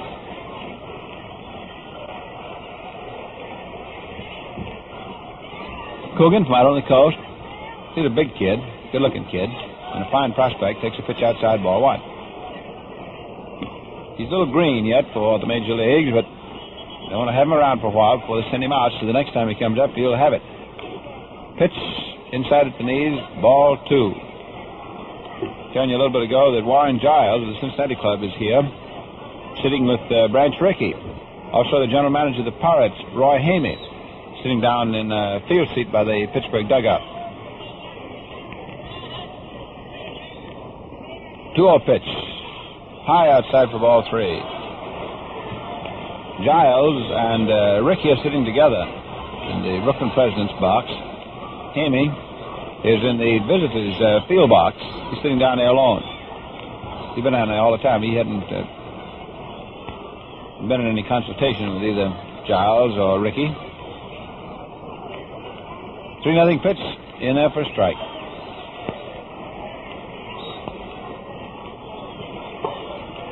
Cincinnati trying to make a deal, change the ball club around a little bit. Club hasn't gone well this year. 3-1 pitch, swung on, foul off. The Dodgers, of course, anxious to make a deal that will strengthen the club. This is going to be a tougher league.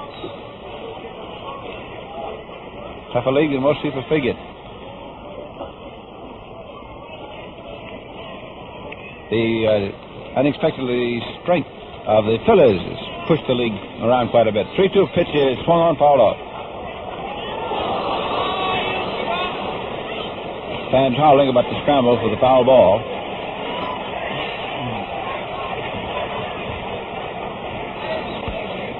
Post Serios keeping you posted.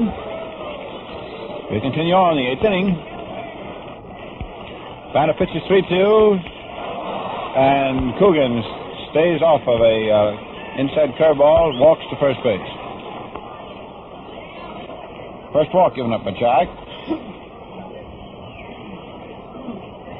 Danny Murtaugh has had a perfect day against Bankhead. He had a double inside third in the second inning, walked in the fourth, and singled into right field. Hit and run single very smartly in the 6th inning.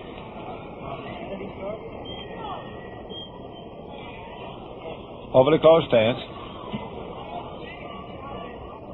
Jack deals. Over. Call strike. Nothing in one.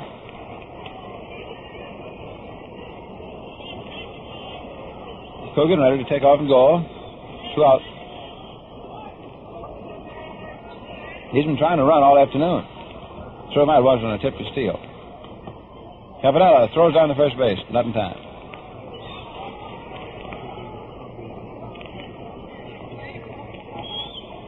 Dave Coslow has just blanked Cincinnati in the first game of the doubleheader with 2 hits. And the Giants have won that first game 8-0.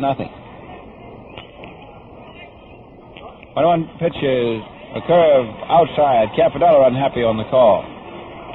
Shaking his head. He's kicking very vigorously. He's turned around now to Donatelli. 2 balls, 1 strike. Campanella is still squawking.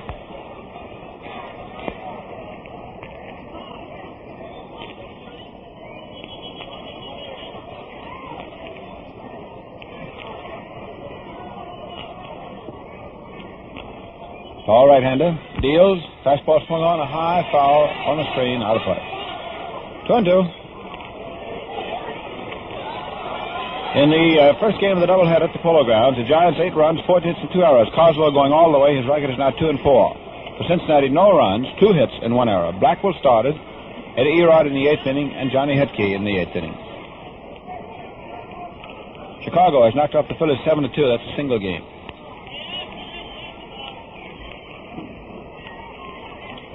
Batter 2-2, strike 3 swinging, and Murtaugh strikes out. So Jack ends his bid for a perfect day. 2-1 favor the Pirates. For fans, I want to tell you that the new 1950 Dodger Yearbook is a book that's mighty hard to beat, and it's Posterior's fine offer to you Dodger fans wherever you are from coast to coast. You know, on home Saturdays, we are delighted, in addition to our regular New York coverage, to have this network coverage. Bring you these games. Now, jammed to the covers with exciting information, dozens of pictures, pages of statistics, all about the banner team of the league. Yes, sir, that's the new 1950 Dodger Yearbook that is really something to own. And to get your copy, Send the box top from any post cereal package or the front panel of a Sugar Crisp bag, plus a quarter, to Dodger Yearbook, Box 79, Brooklyn 1, New York. Now, this is the same big book that sells at Ebbets Field for 50 cents. But you can get yours for only 25 cents, plus the box top from any post cereal or the front panel of a Sugar Crisp bag. So get your request in the mail this very afternoon, yeah? Write to Dodger Yearbook, Box 79, Brooklyn 1, New York. And be sure to include your name and address. Otherwise, we won't know where to send it to you. The address again of Dodger Yearbook is Box 79, Brooklyn 1, New York. All right, good luck to you. And let's see about the last of the eighth inning. Reese, Hermansky, Snyder, top of the Brooklyn batting order. Right under Queen, deals inside for ball one. The tender Bill Worrell is up and going. Manager Billy Meyer of Pittsburgh has got Worrell ready anytime he wants it.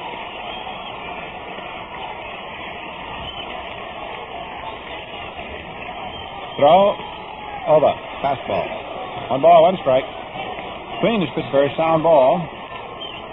The double play in the 4th inning helped him, of course, immeasurably. There's a line drive to left field for a base hit. So Reese opens up with a solid smack, takes his head around first and holds on as Kiner retrieves and throws into second for Pee Wee. Singled, and this puts the tying run at first with nobody out last of the 8th inning. And the crowd, sensing another Dodger rally, which this club is famous, now begins twisting and turning and hollering.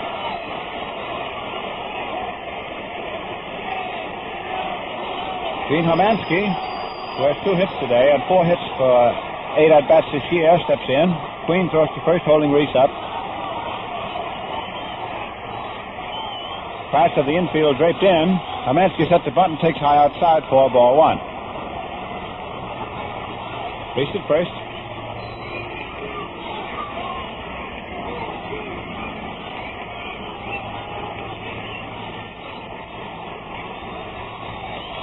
Pee Wee steps off. Queen pitches, and Gene bunts it in the air. It drops on the ground, and first baseman Coogan can't make a play. He kicks the ball. Reese goes into second. Hermansky's on at first, and Coogan is charged with an error. What happened was the ball was bunted into the air. Pitcher Queen could not quite come down and grab it. Catcher Ray Mueller couldn't get out and grab it. The ball was bunted up toward first, and Coogan running in, the young kid first baseman, couldn't grab it. And as he went past it, he swiped at the ball with his glove and knocked the ball back as far as home plate. So there never was even a throw. It's an error. It's a sacrifice and an error. The sacrifice to account for Reese reaching second base, the error to account for Hermansky being alive at first. And the place is now vibrant and alive, colorful and scintillating.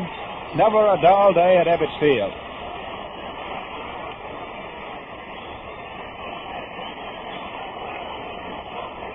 That's the first error of the ball game.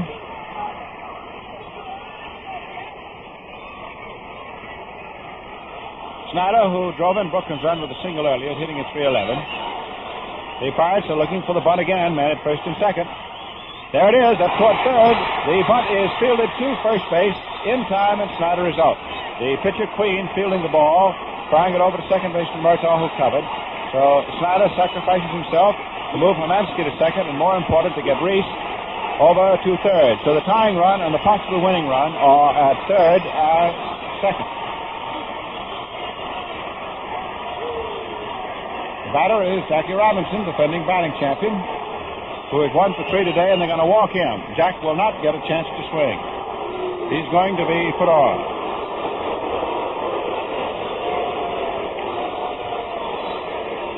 Robbie being purposely passed. They're pitching out. Ball 2. Bill Worrell, the left-hander, continues throwing in the Pittsburgh bullpen. Ball 3 to Robinson. Next hitter is Carl Ferrello, right-hand batter. And ball 4, Robbie walks. So the bases are up, OB. Full of Brooklyns. And now manager Billy Meyer goes trotting out to the mound. He wants to talk to Queen. He feels that he's got to. Left-hander Worrell down in the bullpen. 2-1 game. Favor the Pirates. It's a struggle. Meyer has got a meeting going on right now. Let's see, in addition to the manager, there's the catcher, the pitcher, and the second baseman, Murtaugh, who runs the infield. So he's going with Queen. And now Maya is sending Murtaugh over to talk to Coogan, the first baseman, but High wants the situation played. Maya is now talking to shortstop Castellone.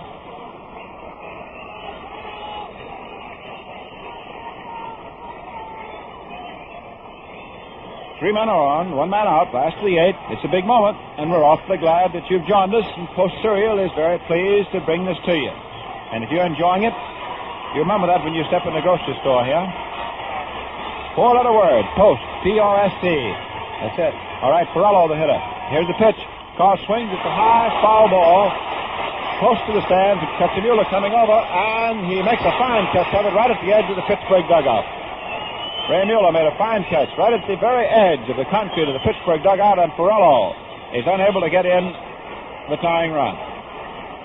Carr fouling out to the catcher. And the batter is Gil Hodges, who's gone 0 for 3. Hodges hitting .287 for the year. Queen trying to pitch out of this jam. Brooklyn having a big opportunity right now to get even in the ball game at least, or bust it wide open. But right now, something's got to happen. The Pirates are going to get out of the situation, or the game's going to be tied, one way or the other, because two men are out and three on. It's up to Hodges and Queen. Queen, the Pittsburgh hurler, takes the sign from Mueller. Veteran catcher. Hodges, a big right-hand hitter. Takes a curve, low outside, ball one. Reese at third. Homansky at second. Robinson at first. Pirates hoping they can get out of this and survive the error which made this jam possible. Boot by the rookie at first base. Throw. Swung on. Fouled off. Out of play. 1 ball, 1 strike.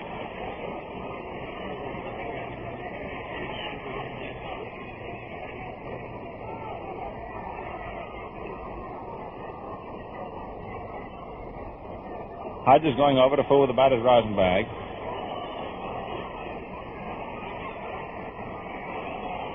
One ball, 1 strike. Two men are gone, 3 on. Outfield around toward left, the infield back. Queen pumps, deals, high inside, 4 ball 2. 2 balls, 1 strike. Now Queen wants another agate to work with. In the first game at the Polo Grounds, with the Giants beating Cincinnati 8-0, we told you that Coslow pitched the shutout. Well, he did, with the exception of one batter. Vern Kennedy started the ball game and pitched to one man. And then retired, and Coslow took over and went the rest of the way. And Kennedy is starting against Raffensperger in the second game. We don't know the reason for the juggle, but find out if we can. Now let's see. 2 balls, 1 strike. Here's the pitch. It's a curve, swung on, hit out into left center field. It is in there for a base hit. In comes 1 run. In comes another one. Robinson's around third base, and he's coming on toward the plate, and he is out at home. Milton Stark tried to hold Jack up. He had the red light on all the way, but no, Robbie was going to try and make it. So 2 runs are in on Hodges' single. It's a 3-2 game favor of Brooklyn. Robinson is thrown out at the plate. A relay by the shortstop, Castellone. Center fielder Saffold, the shortstop Castellone to catcher Mueller. And Robinson is out and out by a wide margin. So that ends matters in the last half of the 8th inning. And Jack Banner, it's his ball game to win now. If he can hold it, goes out to the mound to pitch the 9th inning as the Dodgers are out in front. 3-2. Hodges singling cleanly into left center field. Say, Mom, have you tried it yet? Have you treated your family to the new Post Sugar Crisp? Well, honest, they love it. It's a honey of a cereal. Wholesome puffed wheat with a delicious coating of sugar and honey toasted right on. Sugar Crisp is something new in cereals. Just wonderful for breakfast. You simply add milk or cream and dig right in. You don't need any sugar because Sugar Crisp is just sweet enough. And Sugar Crisp is perfect for between meal snacks. So crisp and tasty that you'll want more and more. Hey, and you can eat it right out of the bag, too. Like candy. Sure, Mom, it's fun anytime, anywhere. As a cereal, it's dandy. For snacks, it's handy, or eat it like candy. That's the new Post Sugar Crisp at your grocer's in the cellophane bag with the 3 little bears on it. So try it soon, yeah? Now the Pirates are going to have a pinch hitter. Marv Rickett coming up to be a pinch hitter, but first of all, let's pause for station identification.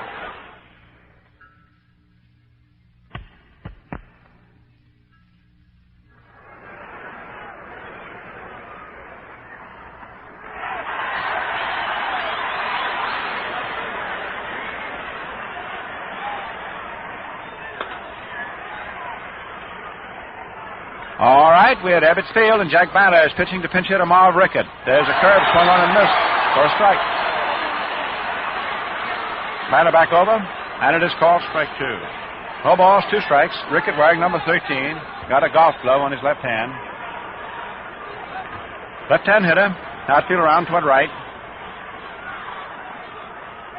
3-2 Brooklyn. First man up in the 9th inning. The throw, swung on, hit down to first. Hodges up with it, runs over, steps on the bag for the out.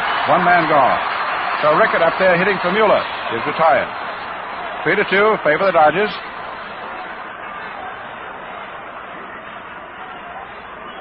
Top of the 9th inning. Brooklyn coming up with 2 runs. Neither run was earned. The other kept it alive long enough, and the Dodgers promptly capitalized. And Johnny Hopp is going to hit for the pitcher. Number 12, Johnny Hopp, batting for Hopp hitting in the 9th inning. And he's been hitting very well this year. And he's out now because of a pulled muscle. He has 30 hits for 82 at-bats and hitting at .366. So his absence in the first game, of course, is a tough blow. Coogan didn't do much hitting, although he did get on with a bunt single. But he made a costly error in handling a bunt in the 8th inning. 1 man gone. Brooklyn 3, Pittsburgh 2. Banner relieving. Delivers. Fastball over for a call strike. Hot batting left-hander.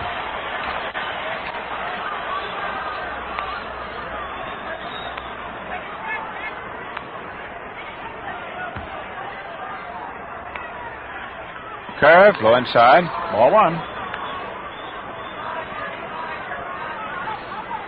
Just now on the base hit by Hodges, I told you that he had a single. The official scorer says that give him credit for a double. He had second base under control before Robinson was thrown out at the plate. So that's to be scored officially as a double for Hodges. 2 runs batted in for Gill. Hop up there, 1 ball, 1 strike, 1 out in the 9th. Throw, over, call, second strike, fastball.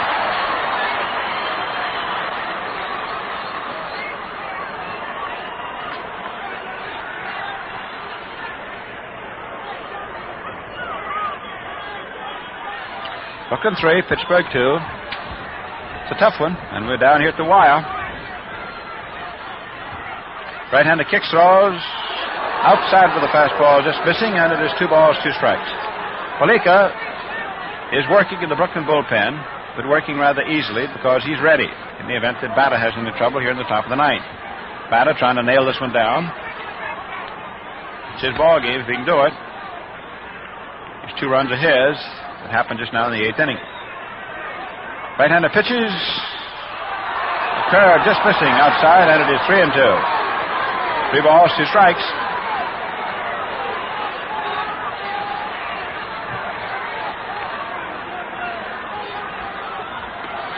One gone, top of the 9th. That's the first of 2.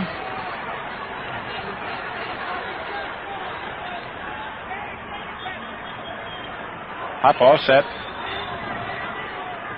He's had a great year so far. The 3-2 pitch, swung on, fouled off. Still 3-2.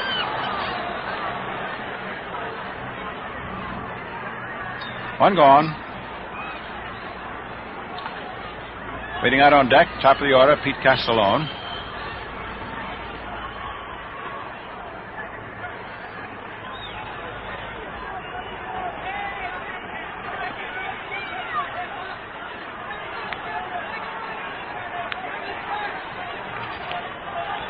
Batter comes down again, 3-2. There's a fly ball hit out into short left center. Smatter going over, and the center fielder makes the catch. Out number 2, and the big crowd, of course, roars. Now Pete Castellone coming up. The St. Louis Cardinals just came up with 6 runs in the 8th inning at Boston to go ahead of the Boston Braves, 7-4. Braves seem to be having that one under control. They were leading 4-1. The Cardinals got Spahn out of there and scored 6 times. And it's now St. Louis 7 and Boston 4 in the top of the 8th. Now, Castellone up. 3-2 favor the Dodgers. 2 gone, top of the 9th. Pete has had 2 for 4 this afternoon, and for the year he's hitting at 195. Right-hand batter. Batter deals. The curve swung on. There's a ball hit over short in for a base hit into left field. So Castellone on with his 3rd hit, and the Pirates now have got the tying run at first base, 270 feet away from where it counts, with 2 out, top of the 9th. Single into left. That's his 3rd hit. This is the first hit off relief pitcher batter. It's the 9th hit for the Pirates. Wait, 10th hit for the Pirates.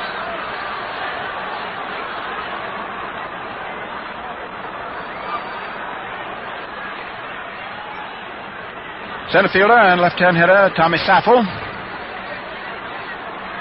Batter looking him over, taking the sign. Castellone leading off first, good to go and everything, 2 out. Batter's quick curve is over for a called strike. That's the curve he throws hard. Brooklyn 3, Pittsburgh 2. Ralph Kiner waiting on deck. So you know that Batter doesn't want to tangle with him if he can help it. Taking dead aim on Saffel right here. Defender Bill Worrell begins throwing again for Pittsburgh in the bullpen. The pitch is high outside. Ball 1. 1 ball, 1 strike. Saffel base hit his last time up. He's 1 for 4. Hitting 188.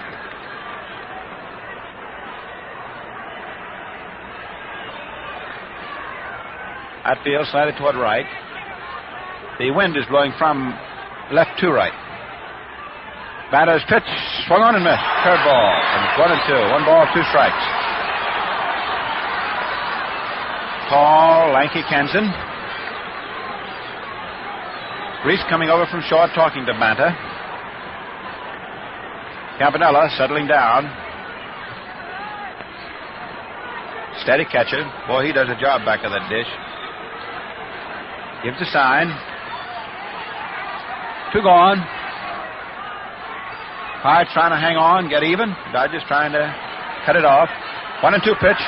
There's a ground ball hit slowly down towards second. Robinson up with it, throws to first. In time, the game's over, and Brooklyn wins it 3-2.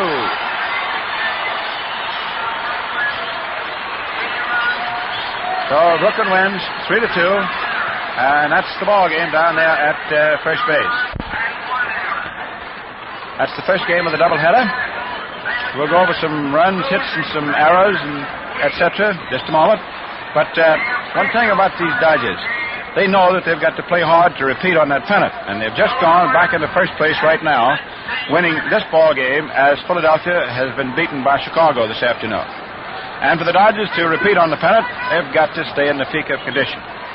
And that's where training, and especially good nourishing meals, comes in. The Brooklyn manager himself, Bert Shotton, just told me, good condition is all important. Yes, sir, you've got to eat well to play well. Well, fans, you take a tip from this team of champions and be sure that you eat properly, too. And remember, you're not eating properly unless you have a good breakfast, one that includes fruit, bread and butter, a beverage, and cereal. Yes, sir, that's the least a body needs to start the day right. And when you're choosing your cereal, here's a tip. Make the cereal in that breakfast a post cereal. Then you'll be sure that you're getting solid, grand slam nourishment every time. Remember, it's post for the most of everything good in cereals. Now for Brooklyn to pull the ball game out of the fire. 3 runs, 8 hits, and for the Dodgers, no errors. For the Pirates, 2 runs on 10 hits, and for Pittsburgh, an error, and that error, of course, opened the door, and the Dodgers zoomed right in and zoomed into first place. Queen is the losing pitcher. He went all the way. His record is now 1-2 for the year. For Brooklyn, the winning pitcher is relief pitcher Jack Banta, who worked the last 2 innings. For Banta, his record is now 2-0. 2 wins and no setbacks. The Dodgers are now 3-1 in the season series with the Pirates. Game 2 will be coming along in about 12 minutes. I think that was the story on that one. Very quickly now, we'll bring you up to date on the post scoreboard.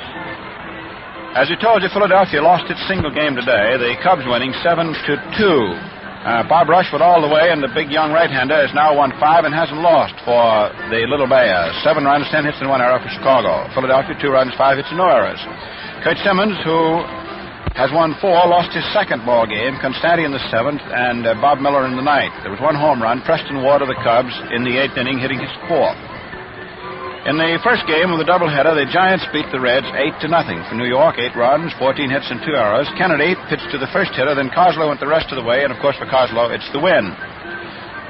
Cincinnati, no runs, 2 hits, 1 error. Blackwell started, Eddie Erott in the 8th inning, and Johnny Hetke in the 8th. There was 1 home run. Monty Irwin, recently recalled by the Giants, hit his 2nd home run. His first was a grand slammer against the Cubs. This one came in the 3rd inning today with 2 on, and counted for the first scoring.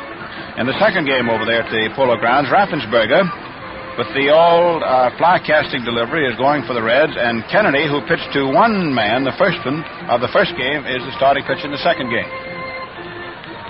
St. Louis at Boston. The Braves are at bat in the 8th inning. The Cardinals just exploded for 6 runs in the 8th to go ahead 7-4. Burkeen started for St. Louis, Martin in the 7th, and Boyer is now pitching in the 8th. While for the Braves, Spahn started and was routed in the face of that 6-run 8th inning, and Chipman had to get the side out. In the American League, the Yankees, with Fred Stanford going, are at Chicago, and the Yankees are leading at the end of 8, 3-1. Hafner started for Chicago, and Judson in the 8th inning. Boston is at Cleveland, and at the end of 7 innings, the Cleveland Indians 8, and the Boston Red Sox 4. Lemon pitching for Cleveland. For Boston, Staub started, and Shands came on in the 7th. For Cleveland, Joe Gord and Luke Easter hit home runs, and Bertie Tevich has hit 1 for the Red Sox. Philadelphia, Detroit. Bobby Shantz going for the Athletics, and Art Hootman going for Detroit. And Philadelphia got a run in the first inning. Washington at St. Louis. It is 1-0 in favor of the Browners at the end of 3 innings. Garver for St. Louis, and White pitching for Washington. Once again here, the Dodgers beat the Pirates 3-2 and are now in first place in the National League. But, however, first place is one of those things. To have it is to hold it. Well, folks, we are very happy to have had you. And for those of you listening in on the network, next Saturday at Ebbets Field, and you might bring your calendar, the St. Louis Cardinals will be here Saturday, June 17. And, boy, that'll be a good one. So we'll count on seeing you. And, of course, for you folks listening in to our station in New York, well, we've got the second game of the doubleheader. And, of course, we're in business every day at the same stand. So join us again here on these Brooklyn broadcasts. It's been fun bringing you this one in behalf of Post Cereals, and we certainly hope you enjoyed it. If you have, remember that you say thanks every time you bring home a package of any of the famous Post cereals: Post Toasters, Post Grape Nuts and Grape Nuts Flakes, Post Raisin Bran, 40% Bran Flakes, or Post Hens. And if you're one of the folks who haven't tried Post Sugar Crisp yet, be sure that you look for the cellophane bag with the 3 little bears on it here. And now, speaking for Connie Desmond, this is the old redhead, Red Barber, saying so long.